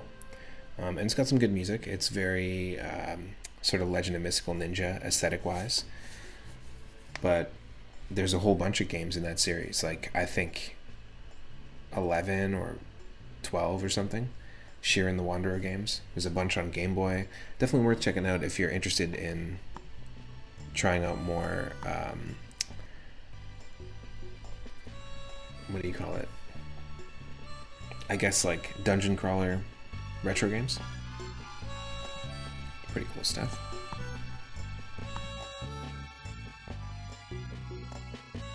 Oh, look at that. We got another wheel spin. So we're not even going to get to Legend of Illusion. We're just going to skip right past it with Retro Gaming Backlogs, a wheel spin. Uh-oh, Inorama's going to solve that mystery for us. Good. I'll tag you in. Okay, let's spin. Let's spin and see what we're going to get. We're spinning and landing on game number 491. This is Retro Gaming Backlog Spin.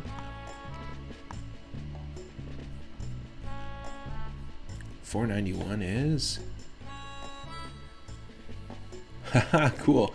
We're not going into Sega World. We're going straight back to the NES with Total Recall on the NES. And what do you use to recall things? Your mind. Stick around. But don't go outside because it might not be safe. Your face might implode.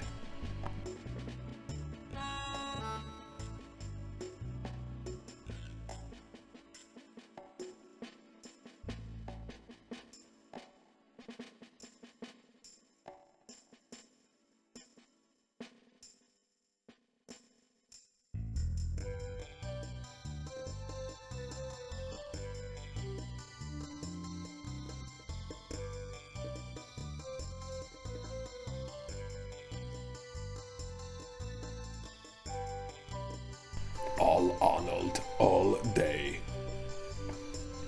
So I had the RoboCop games growing up, RoboCop 1 and RoboCop 2 on NES, but I never played the Total Recall NES one. Would have been cool if there's a Blade Runner NES game. Does that exist?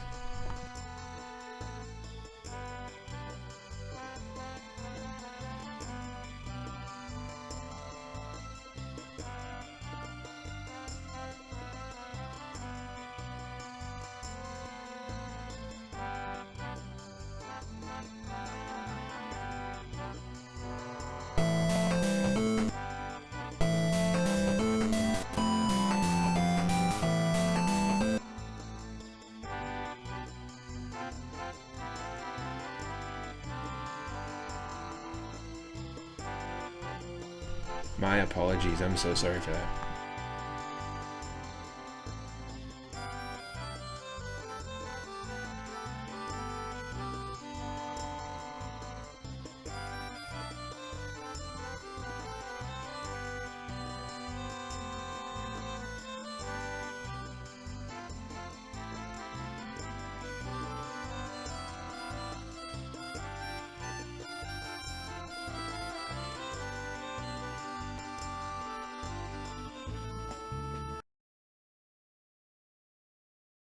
Oh, I love that transition. My transitions have been fantastic.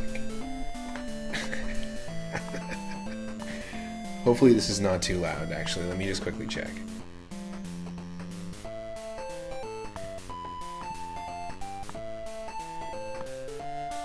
This is like some bumpin' bebop version of the Phantom of the Opera theme song. Let's just take a second here.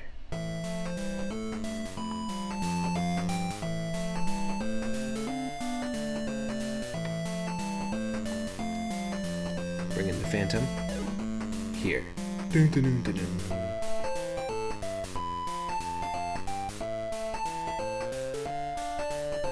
Holy shit, where was this song in the Total Recall movie?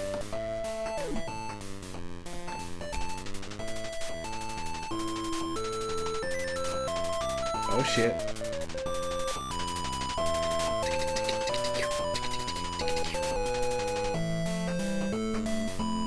Fuck yeah, those two parts are brilliant musically.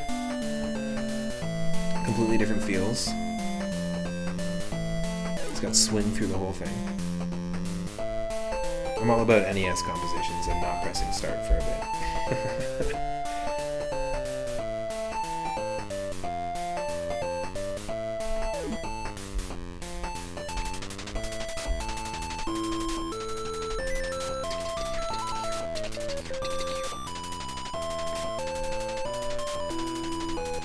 The melody and rhythm kind of becomes almost like salsa-like, so it's shifting between like swing and salsa, which is really cool. Swalsa. Alright. Swalsa. It's because Arnold's face goes harder than it needed to. That's why this song goes harder than it needed to.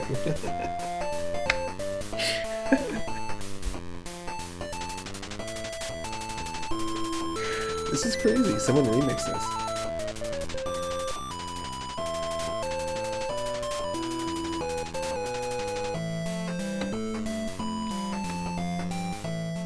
Okay. Alright, I'll press start.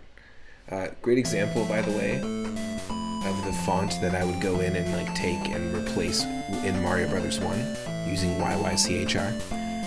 It was fun. It was fun to mess around with stuff like that.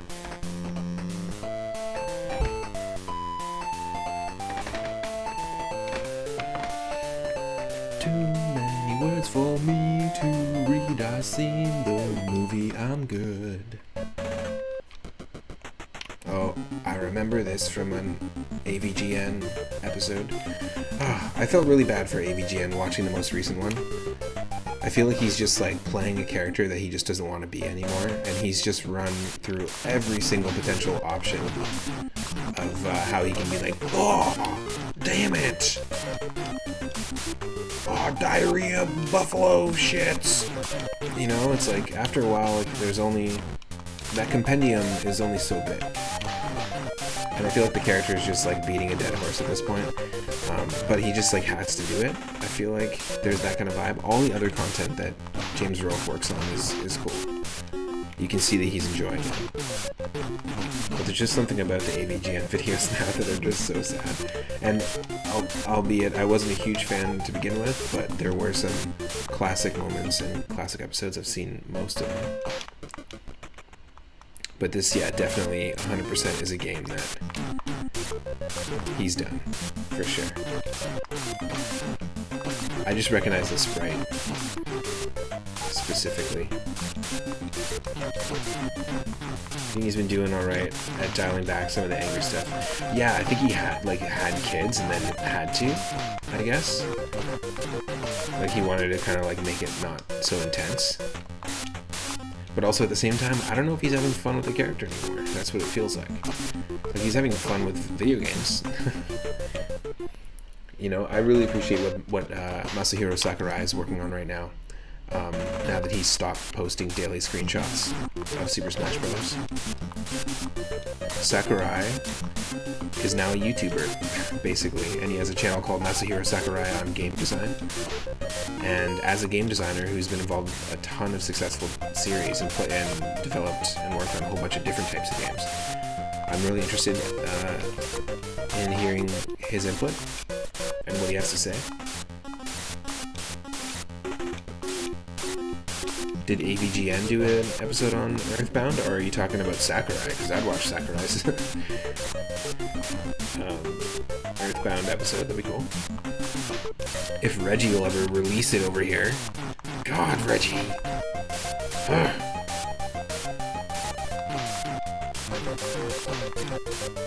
Blocking every single attack.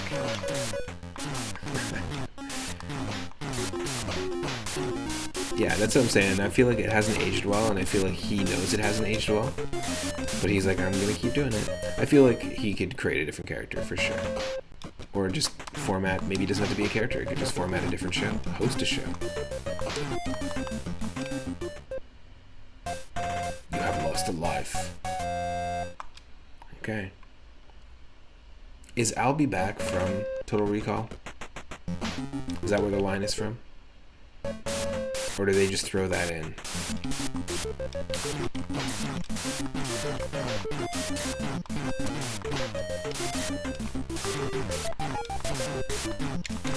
The original Total Recall is one of my favorite movies. It's such a good movie. So it's really weird that I just don't understand what's happening right now. I've seen it so many times. Yeah, so they just threw it in. Watch, I bet you if we die because of the steam, they're gonna steal the commando line of, I think you need to let off a little steam before he throws the pipe into the guy's chest. Oh wait, spoilers. We're just gonna spoil everything today. That's what the episode is.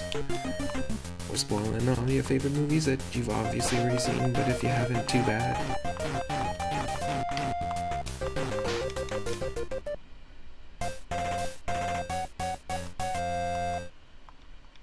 Spoiler, Arnold doesn't actually recall what happened in Total Recall. You think Angry Video Game Nerd just chuckled at the name Pooh? Yeah, I mean, like I said, there's good episodes. I watched the recent one, gave it a shot, and it just feels like he's not having fun. Or nearly as much fun as he did before. Which makes sense, it's been years. That we should be expected to have fun doing the same thing always. You've always done that, so you always have to do that, and your taste can't change.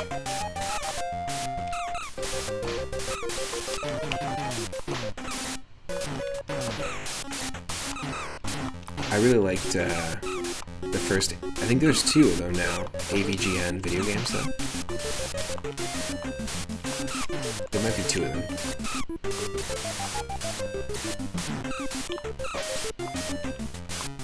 Come on, do I do this? Or I can't jump on that ledge. Nonsense. What? Okay. So I do this. I'm just gonna keep getting steamed. I need to let off a little steam. Get to the chopper. It's twins. We're twins. I'm pregnant. Just every line, every Arnold line, just mixed into one game. They're like, people need to know this is Arnold. That was the studio note. Sir, we've used his face, his name. He's on the cover. He played the... He single-handedly composed and played the opening title theme for the game. Like, what else do you want, Mr. Acclaim? Just picture Arnold sitting behind the drums and the bass and a keyboard. He just recorded all these tracks separately and was like, here you go, you can use it for that video game version of the movie. No charge. It's like, damn, Arnold, put out a fucking album.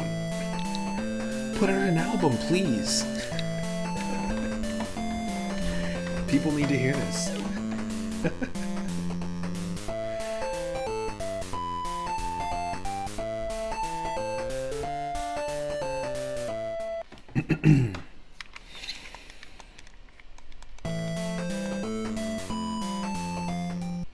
I just assume that the movie where he becomes pregnant, that he says the line, I'm pregnant. I just assume. I've never seen it.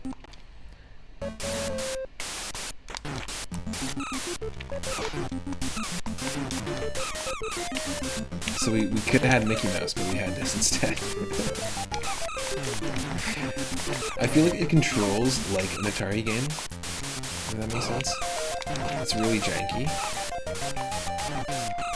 But I could see, like, if you were a kid, that this could be like a fun...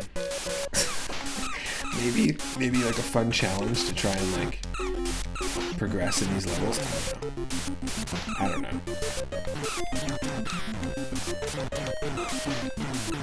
So sometimes I can move this way, and sometimes I can't. I guess I have to, like, take out a certain amount of enemies.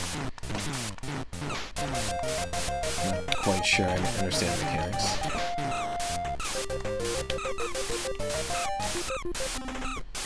Am I supposed to take out these things too? The little rats from Shovel Knight?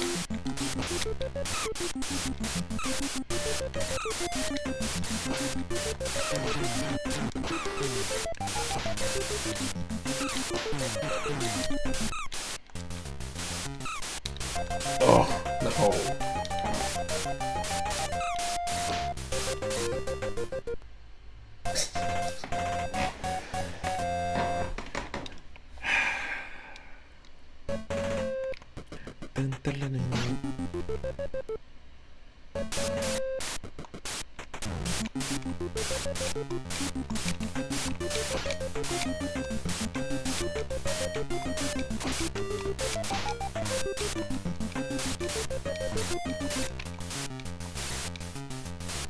Trying to give every game an honest shot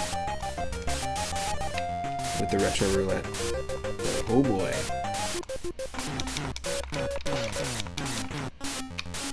Where'd he come from?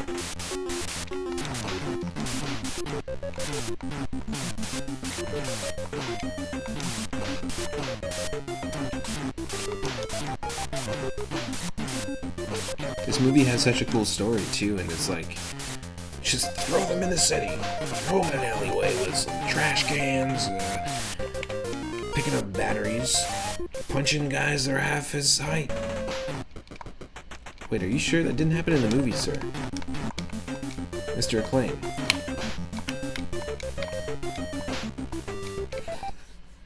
Mr. Acclaim.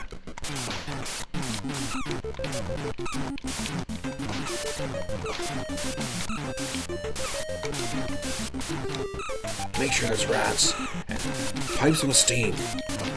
What? There wasn't rats. There's not a frame with a rat in it in Puerto Rico. No, I'm kidding. I don't know that for a fact. There could probably be several frames. But sometimes how they interpret, like, license games, like like levels from licensed games, especially back in the day, like on NES and SNES and Sega Genesis and stuff like that. It's pretty funny because they're like, there's one scene with the dog, so they're like, well, we gotta put that in there. There's one scene with a, you know, a tank in the distance. Well, okay, that's gonna be one of the bosses.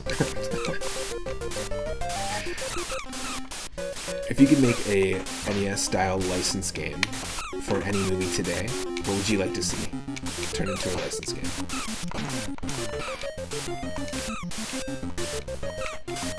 I want to see an Inside Out, a Disney Pixar's Inside Out NES game. That's weird, but the mechanics could be interesting if you really like work within the limitations of the NES. But there's all sorts of different cool things that you could do, like Big Trouble in Little China. I don't think there's an NES game for Big Trouble in Little China. I think there's a Commodore 64 game. But yeah, that's a good question for the chat and the YouTube comments. If there's any movie that you'd like to see a licensed game on the NES from, what would it be?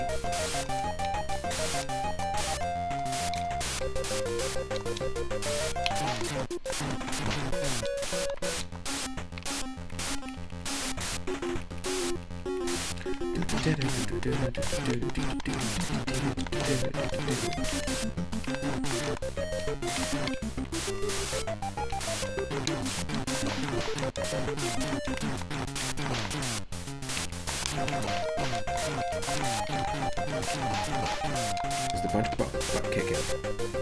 It's just a bunch of butt kicking. Yeah, see? That's so weird. Okay, so we have to clear enemies until we can get out.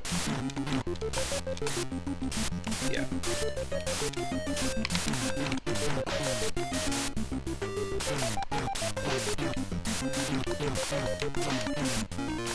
Okay, collect the soda. Collect the Sprite. Cans of Sprite. They needed a sponsor.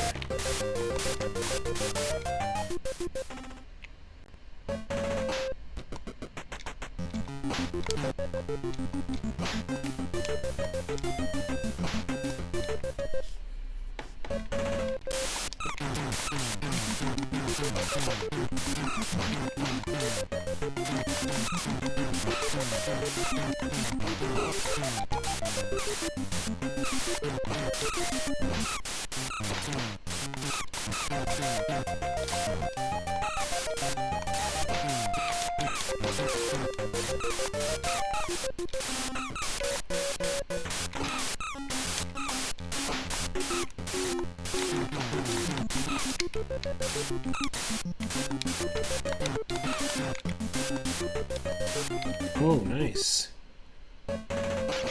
That's what I was trying to do. And then I got killed.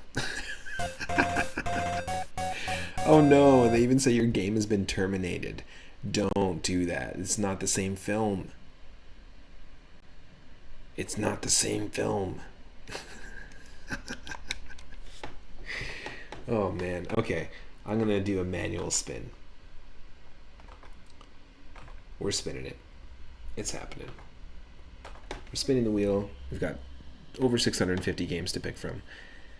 Game 460.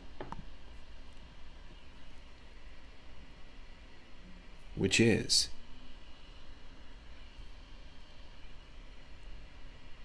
You Lost Memories, Broken World. An NES hack. You Lost Memories, Broken World. Up next.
Oh, this is actually the underground theme zombie from Quest 64.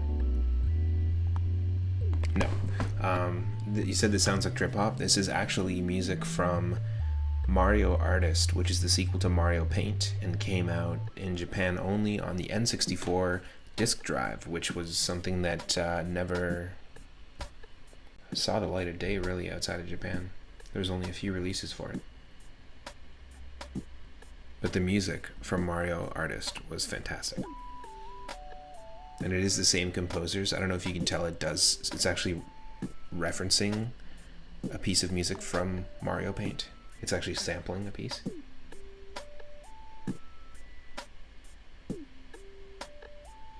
And it's the same composer, which is, drumroll please, Kazumi Totaka. So Totakeke and Hip Chip Tanaka. That's why they're so goddamn cool, because they make amazing music like that.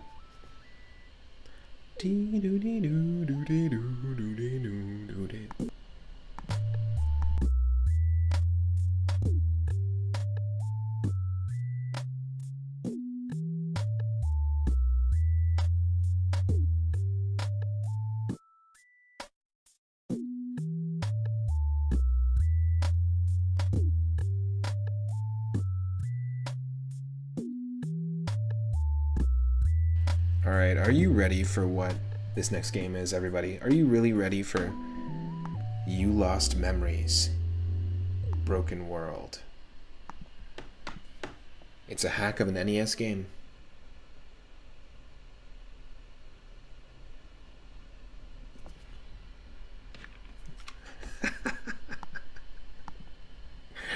It's not a troll. This is literally the name of this hack. We start with 9 levels. And it's different. It's different, I swear. It's not just the vanilla game like when we played Lost Levels earlier and thought it was something else.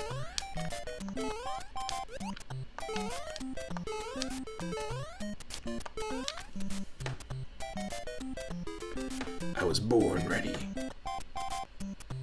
See, you could downsample that and throw that into that quote from Jack Burton in Big Trouble in Little China and throw it into the NES Big Trouble in Little China game. Just saying. This is not just the vanilla game. This is not just the vanilla game. I just keep telling myself that till I get to the end. This is not just the vanilla game. This is a ROM hack. This is definitely a ROM hack. At least the other one changed our names to Romeo and Lambo. Lambo's Mansion.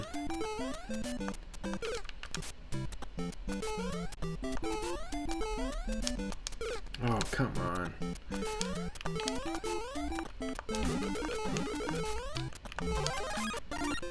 What kind of nonsense? What kind of nonsense have I got us in? What kind of nonsense have I got us in? What kind of nonsense have I got us in?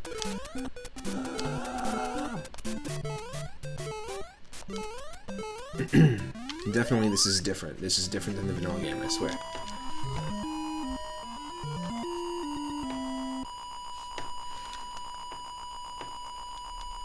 Sir, this is vanilla. I ordered butterscotch. No, that's butterscotch.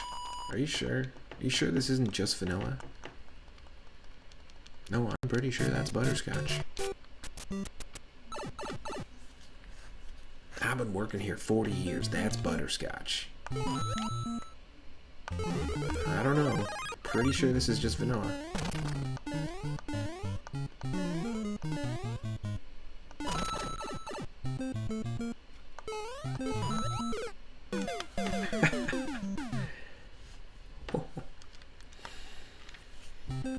I think the only thing it did was give us 9 lives. That's the only difference.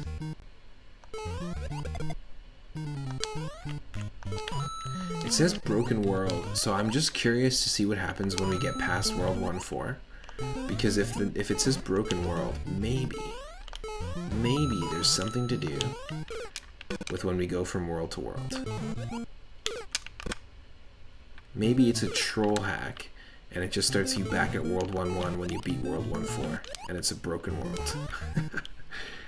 And you lost memories just means that like you're gonna waste your time playing it. Maybe that's what's going on here, folks. You never know. You're gonna lose some memories over this one, let me tell you.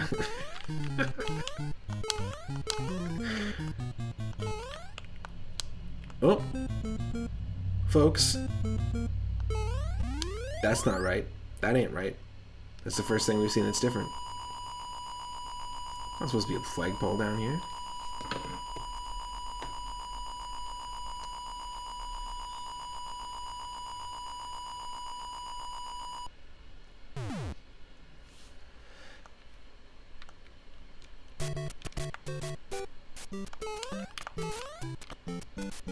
Suspicious.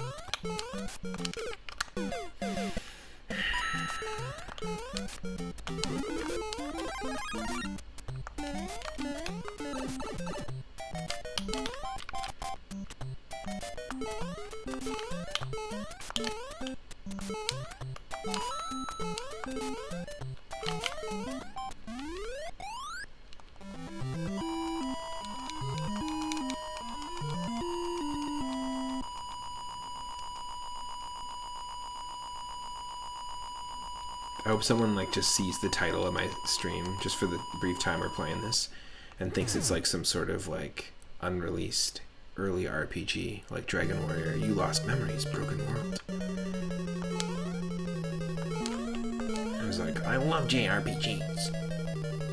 And then they click on the channel and it's just this and they lose their shit. They fall out of their chair. They weren't even following me and they try to find the unfollow button as fast as possible. And they weren't even following me. I like to think that that moment will happen.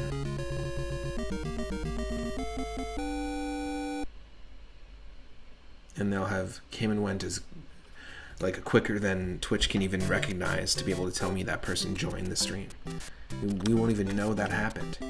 But we'll know. Everyone that's watching right now will know. We'll know somewhere. Someone fell out of their chair. Okay, nothing happened when we went to the next world, folks. But I swear to you, it's not the vanilla game. It's definitely a ROM hack.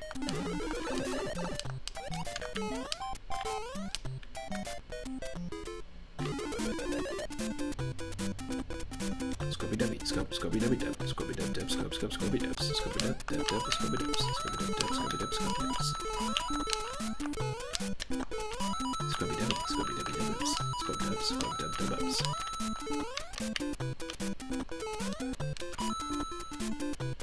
That person will force 50 people to unsubscribe from my YouTube channel after watching this on YouTube.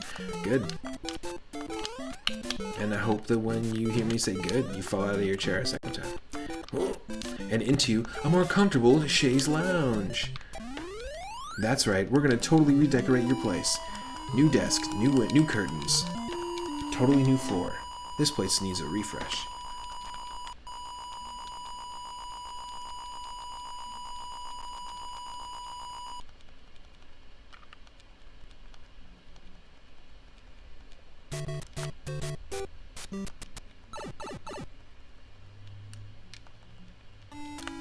Oh. Something about this is a bit different.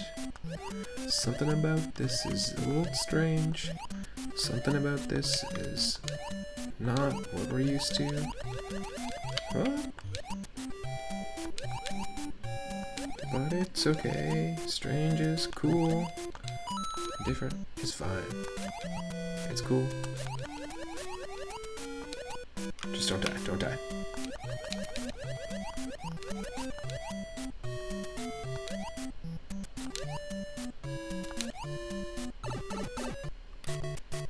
Like, the amount of times I've gone through that pipe, specifically that pipe in that level, in Mario Brothers, on stream, is wild. It'd be cool to see a supercut of just all the times I went into that specific pipe.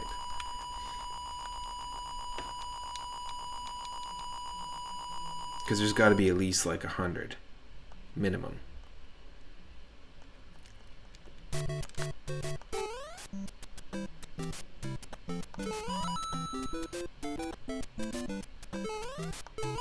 Why that pipe? Because I always remember that pipe.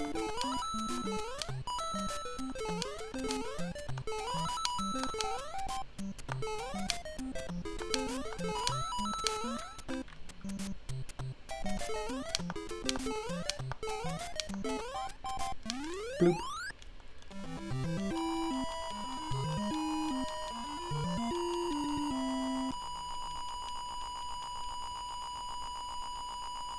Holy shit, how much time do we have?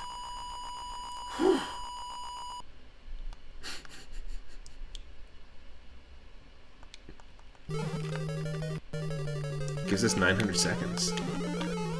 So 9 lives, 900 seconds, and a couple of the levels. Just a few, like literally 3% of all of the levels total have been changed.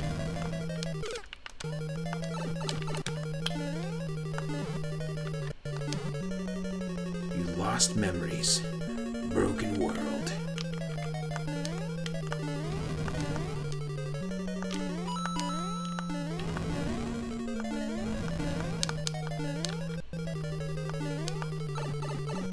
Eat it. You don't like bridges? I don't mind axes. Let's go. You don't like bridges? I don't mind axes.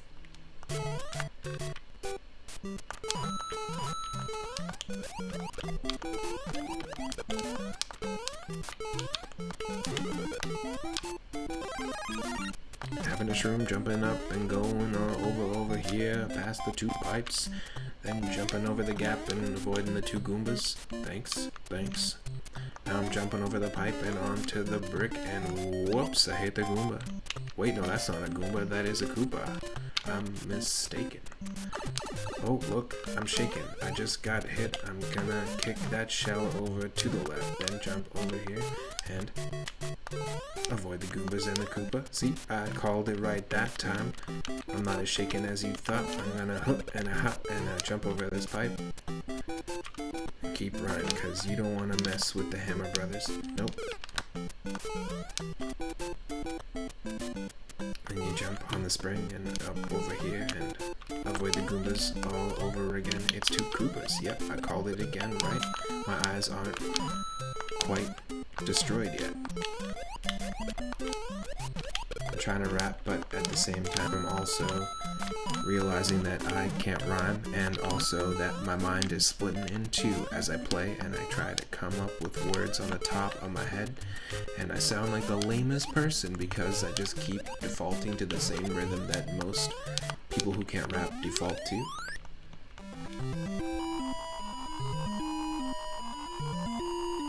And that's it. That was my disgustingly awful rap. Disgusting.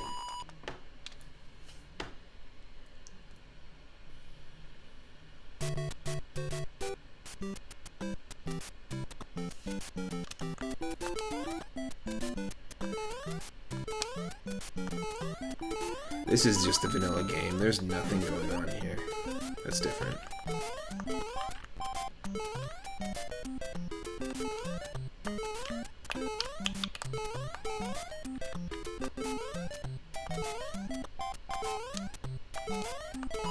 Yeah, there's definitely nothing going on here that's different.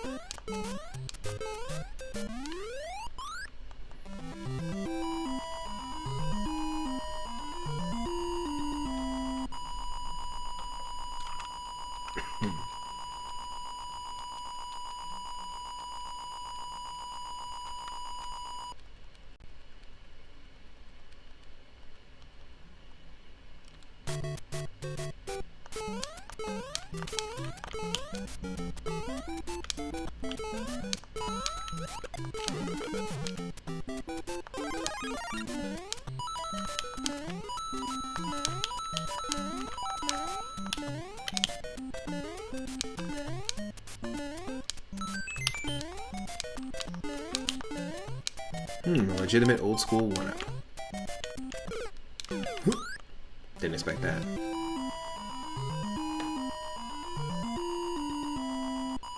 Oh no. Oh no. You clipped it. You clipped it. Nah, we know this is not a ROM hack. Who are we fooling? Fooling ourselves? We're spinning the wheel. It's happening. We're spinning the wheel and it's landing on game number 653.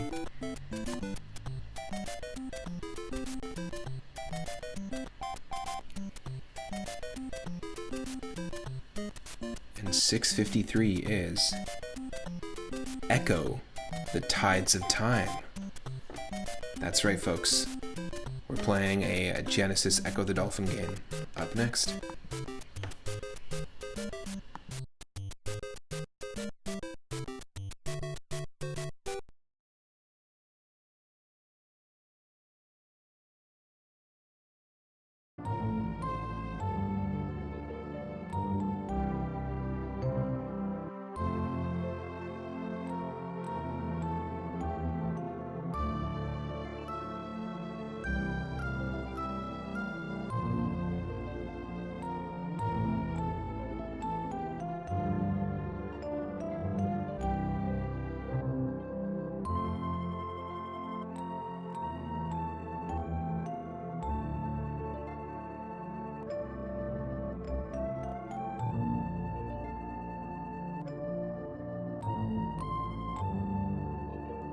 I'm just going to take a short break to eat some food and then be right back.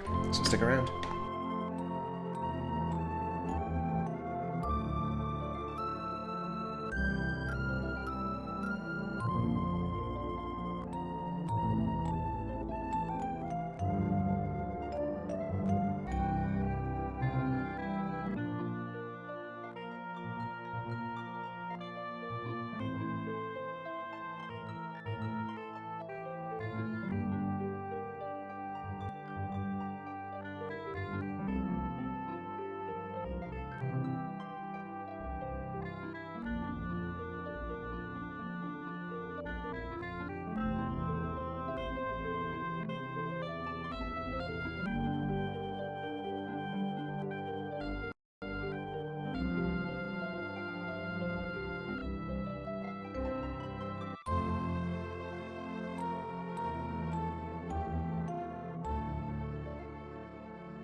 I'm back now. As you can see, we're playing some Echo the Dolphin. Welcome in, Gamer Bob. Happy Friday. We're playing a bunch of games that have to do with dreams and the mind and perception, and we've had a bunch of games already tonight that have had time in the title. So we're playing Echo the Tides of Time. I think we played this once before in our animal and creature themed streams. But yeah, this is a fun one. This looks fast, so you don't know if you can handle it. I just figured out that we can eat fish, and I played this game before and didn't realize you could do that, so... As you can see, I've never gotten very far in it. But yeah, it's kind of disorienting. The creator of this game actually follows me on Twitter for some reason. Which is very strange.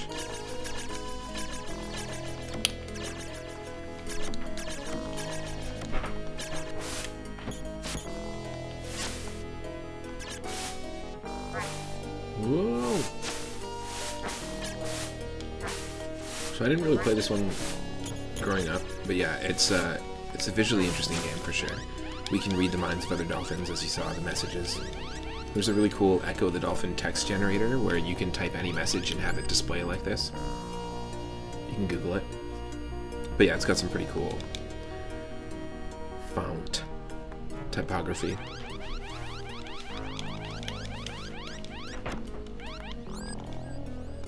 The topography of the typography in this game is pretty cool.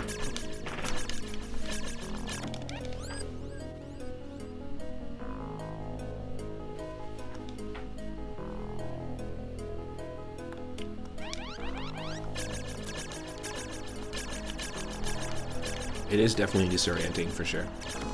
But I think part of that is just because the sprite is so big.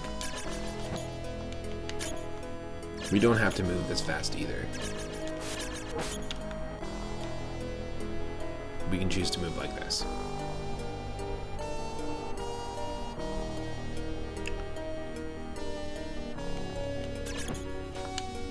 But then you can't eat it. You can't eat the fish. You can just swim by it unless you do this. Oh, that's the strat.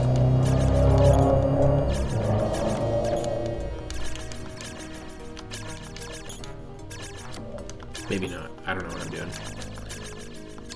You don't think you've ever tried this one? Just a bit of the first one. Is this not the first one? Because this is Echo the Dolphin. And then isn't there like a second Echo? There's Echo 2, which is called something different. Maybe I'm wrong. It slightly reminds me of Feeding Frenzy.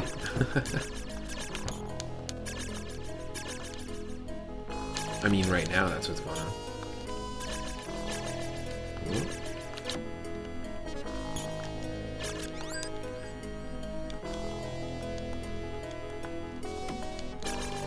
I mean, I'm just assuming we just gotta eat these fish. Maybe not.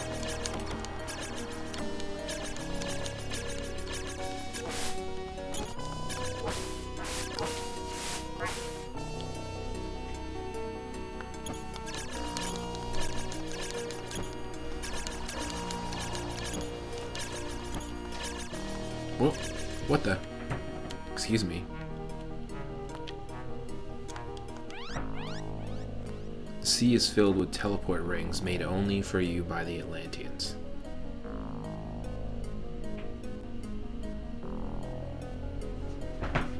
Oh, okay, so this is Echo 2 then. Gotcha. Swim through them, and they will take you great distances. Well, let me pass then.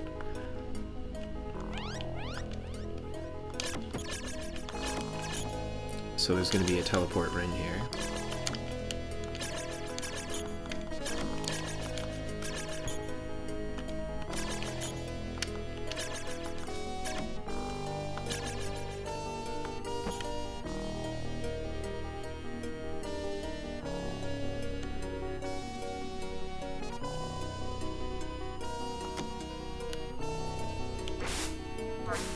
Whoa.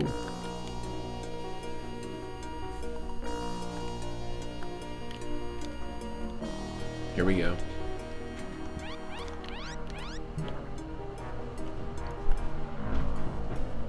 Whoa, this is cool.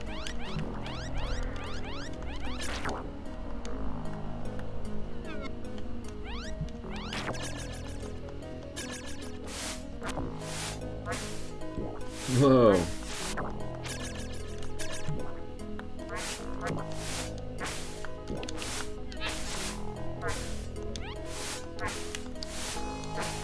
This is pretty wild, like, considering what the system could do. Alright.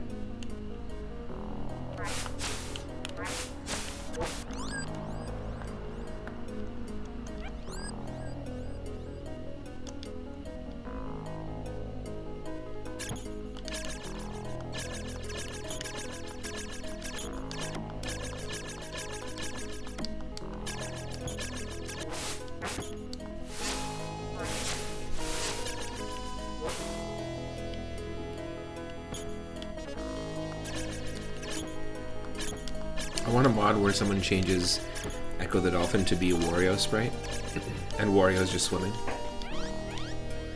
But it's the exact same game.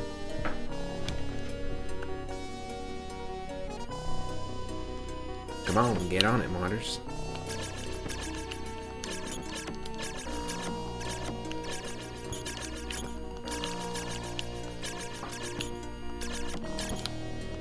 We didn't need to eat the fish unless we need health. What the? Oh, yes, yes. We glitched the game.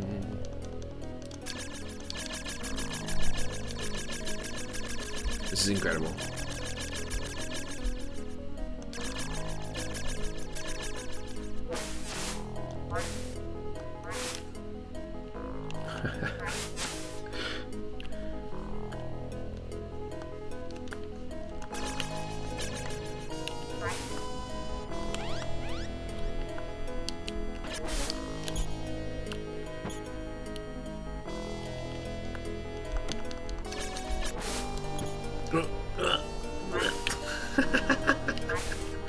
That's ridiculous.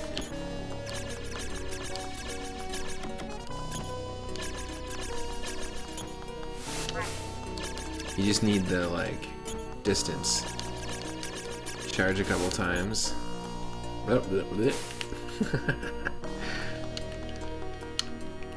Incredible. I don't know why that's funny. It just is.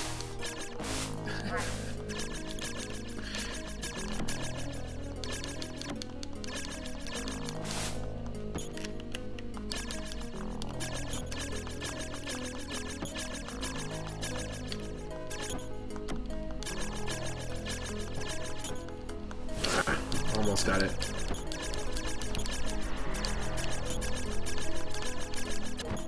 Oh, yes. This is called the nose hold. The bottle nose hold. It's like stalling on your skateboard in a Tony Hawk game. Oh, and if you're really good, you can do a flip and land back to the stall. Get your points.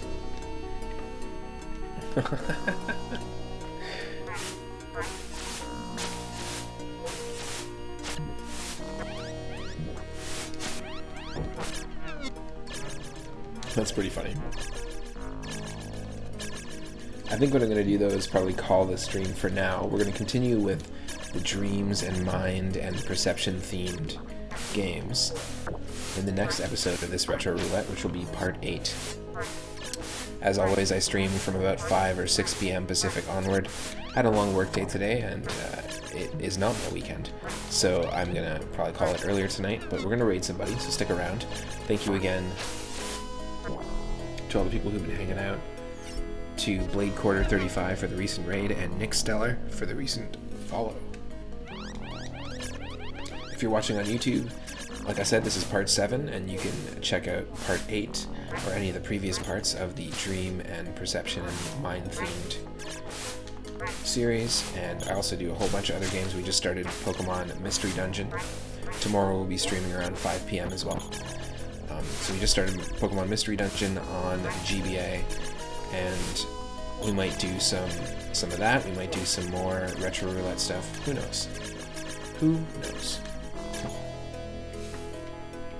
We played a whole bunch of games today, which is pretty fun. Completely different games than yesterday, and that's why I really like the Retro Roulette series, because it gives me the opportunity to play games I don't have as much control over playing, but I do because I curated the list, so it's it works perfectly.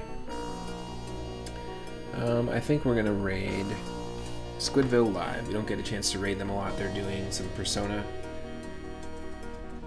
And again, I want to say thanks. Happy Friday. I will be in the Discord if you're not a member of the Discord already. And I will see you there.